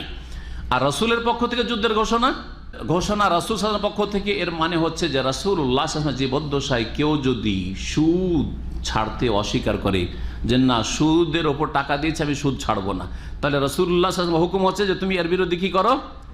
জেহাদ করো, যুদ্ধ করো। এই জন্য আব্দুল্লাহ বিন আব্বাস রাদিয়াল্লাহু তাআলা মুফাসসিরে কোরআন, সাহাবায়ে কেরামদের মধ্যে সবচেয়ে বড়, তিনি বলছেন যে কোনো মুসলিম যদি বলে যে আমি এই সুদ খাওয়া ছাড়বো না, তাহলে মুসলিম শাসকের জন্য ফরজ তাকে হত্যা করা। কি করা? তাকে হত্যা করা। জি হ্যাঁ। আর যদি একটা দল, গোষ্ঠী, বড় ধরনের একটা দল যদি বলে যে সুদি কারবার ছাড়বো না, তাদের বিরুদ্ধে সরকার কি করবে? যুদ্ধের ঘোষণা করবে। যুদ্ধ। পশ্চিমা অর্থনীতি আজকে স্বীকার করছে যে ইসলামিক অর্থনীতির কোনো বিকল্প নেই, সুদি অর্থনীতি ধ্বংস হয়ে যাচ্ছে তাদের। তারা আবার কল্পনা জল্পনা করছে, আল্লাহ যেন তাদের তৌফিক দিক তাদের ইসলামী অর্থনীতির দিকে ফিরে আসার জন্য। ভালো করে শুনে নিচ্ছি। ওয়াইন তুবতুম, আর তোমরা যদি তওবা করো যে না ছেড়ে দিলাম, ফালাকুম রউস আমওয়ালিকুম, তোমাদের জন্য তোমাদের আসল পুঁজিটা আছে, মূলধন আছে। মূলধন 1 লাখ টাকা দিয়েছিল অমুককে বা ব্যাংকে, ওইটা নিয়ে নাও তুমি। লা তাজলিমুন, তোমরা জুলুম করবে না ওই যাকে ধার দিয়েছো তার উপর, যে তুমি বাকি টাকাটা দাও, যে সুদের টাকা তোমার এত টাকা হয়েছে। ওয়ালা তুজলামুন, আর তোমাদের উপর জুলুম করা হবে না, যে 1 লাখ টাকা ধার দিয়েছো, ও 50,000 দিয়ে বলছে আমি আর দেবো না, এটাও চলবে না। তোমার উপর জুলুম হবে না, আর ওদের উপর জুলুম করবে না। ওয়াইন কানা যু উসরাতিন, আর যাকে ধার দিয়েছো সে যদি অভাবী মানুষ হয়, তার জীবনটা হচ্ছে আর্থিক সংকটের জীবন, ফানাজিরাতুন ইলা মাইসারা, তাহলে তাকে ছাড় দাও, অবসর দাও সচ্ছলতা পর্যন্ত। এখানে আল্লাহ ধারের বিধান, ধার করজের বিধান বর্ণনা করছেন, যে যাকে আপনি ধার দিয়েছেন একটা মেয়াদ বেঁধে দিয়েছেন, যে আপনি আমাকে 1 মাস পরে টাকাটা বা 1 মাসের মধ্যে টাকাটা দিয়ে দেবেন। সে 1 মাস পরে বলছে ভাই আমি তো খুব অভাবেই টাকা দিতে পারছি না, আর সত্যি পারছে না, যদি বাহানা করে তাহলে সে জালেম। নবী সাল্লাল্লাহু আলাইহি ওয়াসাল্লাম বলছে মাতুল গানিয়া জুলমুন, সচ্ছল ব্যক্তি যদি টাল বাহানা করে তাহলে সে জালেম, সে জুলুম করলো। কিন্তু আসলেই অভাবী বেচারা দিতে পারছে না, বেতন পায়নি, দিবে কোত্থেকে? আর দেশে হলে নিজের বাড়ি ঘর, ওখানে জমি জায়গাও নেই যে বিক্রি করে দেবে, এমন কিছু নেই। তাহলে আপনাকে কি করতে হবে? একটু ছাড় দিতে হবে। ছেড়ে দেন না, ছাড় দেন, আপনি ছাড় দেন, আপাতত ছাড় দেন। ঠিক আছে, আর কতদিন? আর 1 মাস পর। ঠিক আছে, আর 6 মাস, অসুবিধা নেই, দিলাম। 1 বছর দেন, ছাড় দেন, যত পারেন ছাড় দেন, নেকি পেতে থাকবেন আপনি, সাদাকার নেকি। যতদিন ছাড় দিয়ে রাখবেন ততদিন সাদকার নেকি পেতে থাকবেন। নবী করিম সাল্লাল্লাহু আলাইহি ওয়াসাল্লামের হাদিস দ্বারা প্রমাণিত।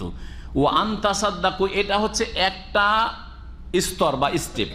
আর একটা স্তর হচ্ছে যে এমন অভাবী যে ভবিষ্যতে কখন দিতে পারে, দেওয়া মুশকিলই আছে, এত অভাবী হয়ে গেছে বেচারা, বা ঋণে ডুবে গেছে যে আমার টাকাটা হয়তো দিতে পারবেই না। আপনি আগেই বলে দিলেন যে ভাই তোমাকে আমি সাদকা করে দিলাম, কি করলাম? দান করে দিলাম। আল্লাহ বলছে এটা বেশি ভালো, এটা হচ্ছে আরো ভালো। আনতাসাদ্দাকু, আর তোমরা যদি হে পয়সাওয়ালারা গরিব দুঃখীদেরকে, যাদেরকে লোন দিয়েছিলে, ঋণ দিয়েছিলে, তাদেরকে যদি সাদকা করে দাও, খাইরুল লাকুম, এটা তোমাদের জন্য আরো উৎকৃষ্ট হবে। ইন কুনতুম তা'লামুন, যদি তোমরা পরিণাম জানো যে এর কত সুন্দর পরিণাম রয়েছে, যে তুমি মানুষকে কি করেছো? ছাড় দিয়েছো, ছেড়েছো, দান করেছো। মান আনজারা মুসিরা, নবী সাল্লাল্লাহু আলাইহি ওয়াসাল্লাম প্রশংসা করেছেন ওই সব লোকদের, যে যেই ব্যক্তি ছাড় দেয় অভাবী মানুষকে, তার জন্য আল্লাহ কিয়ামতের দিনে তাকে ছাড় দেবেন। যেই ব্যক্তি অভাবে রয়েছে তার মুসিবত যদি হালকা করে, আল্লাহ তার কিয়ামতে মুসিবত হতে দেবেন, মুসিবত হালকা করে দেবেন। এসব বিষয়গুলি আমাদের সামনে রাখতে হবে। এরপরে 281 নম্বর আয়াত দিয়ে তাফসীর শেষ করছি। আল্লাহ বলছেন ওয়াত্তাকু ইয়াওমান, তোমরা সেই দিনকে ভয় করো, তুরজাউনা ফিহি ইলাল্লাহ, যেই দিন তোমাদেরকে ফিরিয়ে নিয়ে আসা হবে আল্লাহর কাছে। সুম্মা তুওয়াফা কুল্লু নাফসিন, তারপরে পূর্ণরূপে প্রত্যেক ব্যক্তিকে প্রতিদান দেওয়া হবে, বদলা দেওয়া হবে, মা কাসাবা, তাদের কৃতকর্মের, ওয়াহুম লা ইউযলামুন, আর তাদের সাথে অবিচার করা হবে না, তারা অত্যাচারিত হবে না। এই আয়াতটি ছিল কোরআনে কারীমের সর্বশেষ আয়াত। যেমন সাহাবায়ে কেরাম থেকে এইরকম বর্ণনা রয়েছে। কোরআনের শেষ আয়াত হচ্ছে যেটি নাযিল হয়েছে নবী মুহাম্মদ সাল্লাল্লাহু আলাইহি ওয়াসাল্লামের উপর, সেটা হচ্ছে এই আয়াতটি। আর এর আগে শেষ জামানায় নবী সাল্লাল্লাহু আলাইহি ওয়াসাল্লামের উপর সুদ সংক্রান্ত আয়াতগুলি নাযিল হয়েছে, এটাও জেনে রাখা ভালো হবে। এখানে আজকের তাফসীর শেষ করছি। আল্লাহ রাব্বুল আলামিন আমাদেরকে তাকওয়া অর্জনের তৌফিক দান করেন, ঈমান আমল ভালো করার তৌফিক দান করেন, হালাল রিজিকে বরকত দান করেন, হারাম রিজিক থেকে বেঁচে থাকার তৌফিক দান করেন। সুবহান রাব্বিকা রাব্বিল ইজ্জাতি আম্মা ইয়াসিফুন ওয়া সালামুন আলাল মুরসালিন ওয়াল হামদুলিল্লাহি রাব্বিল আলামিন।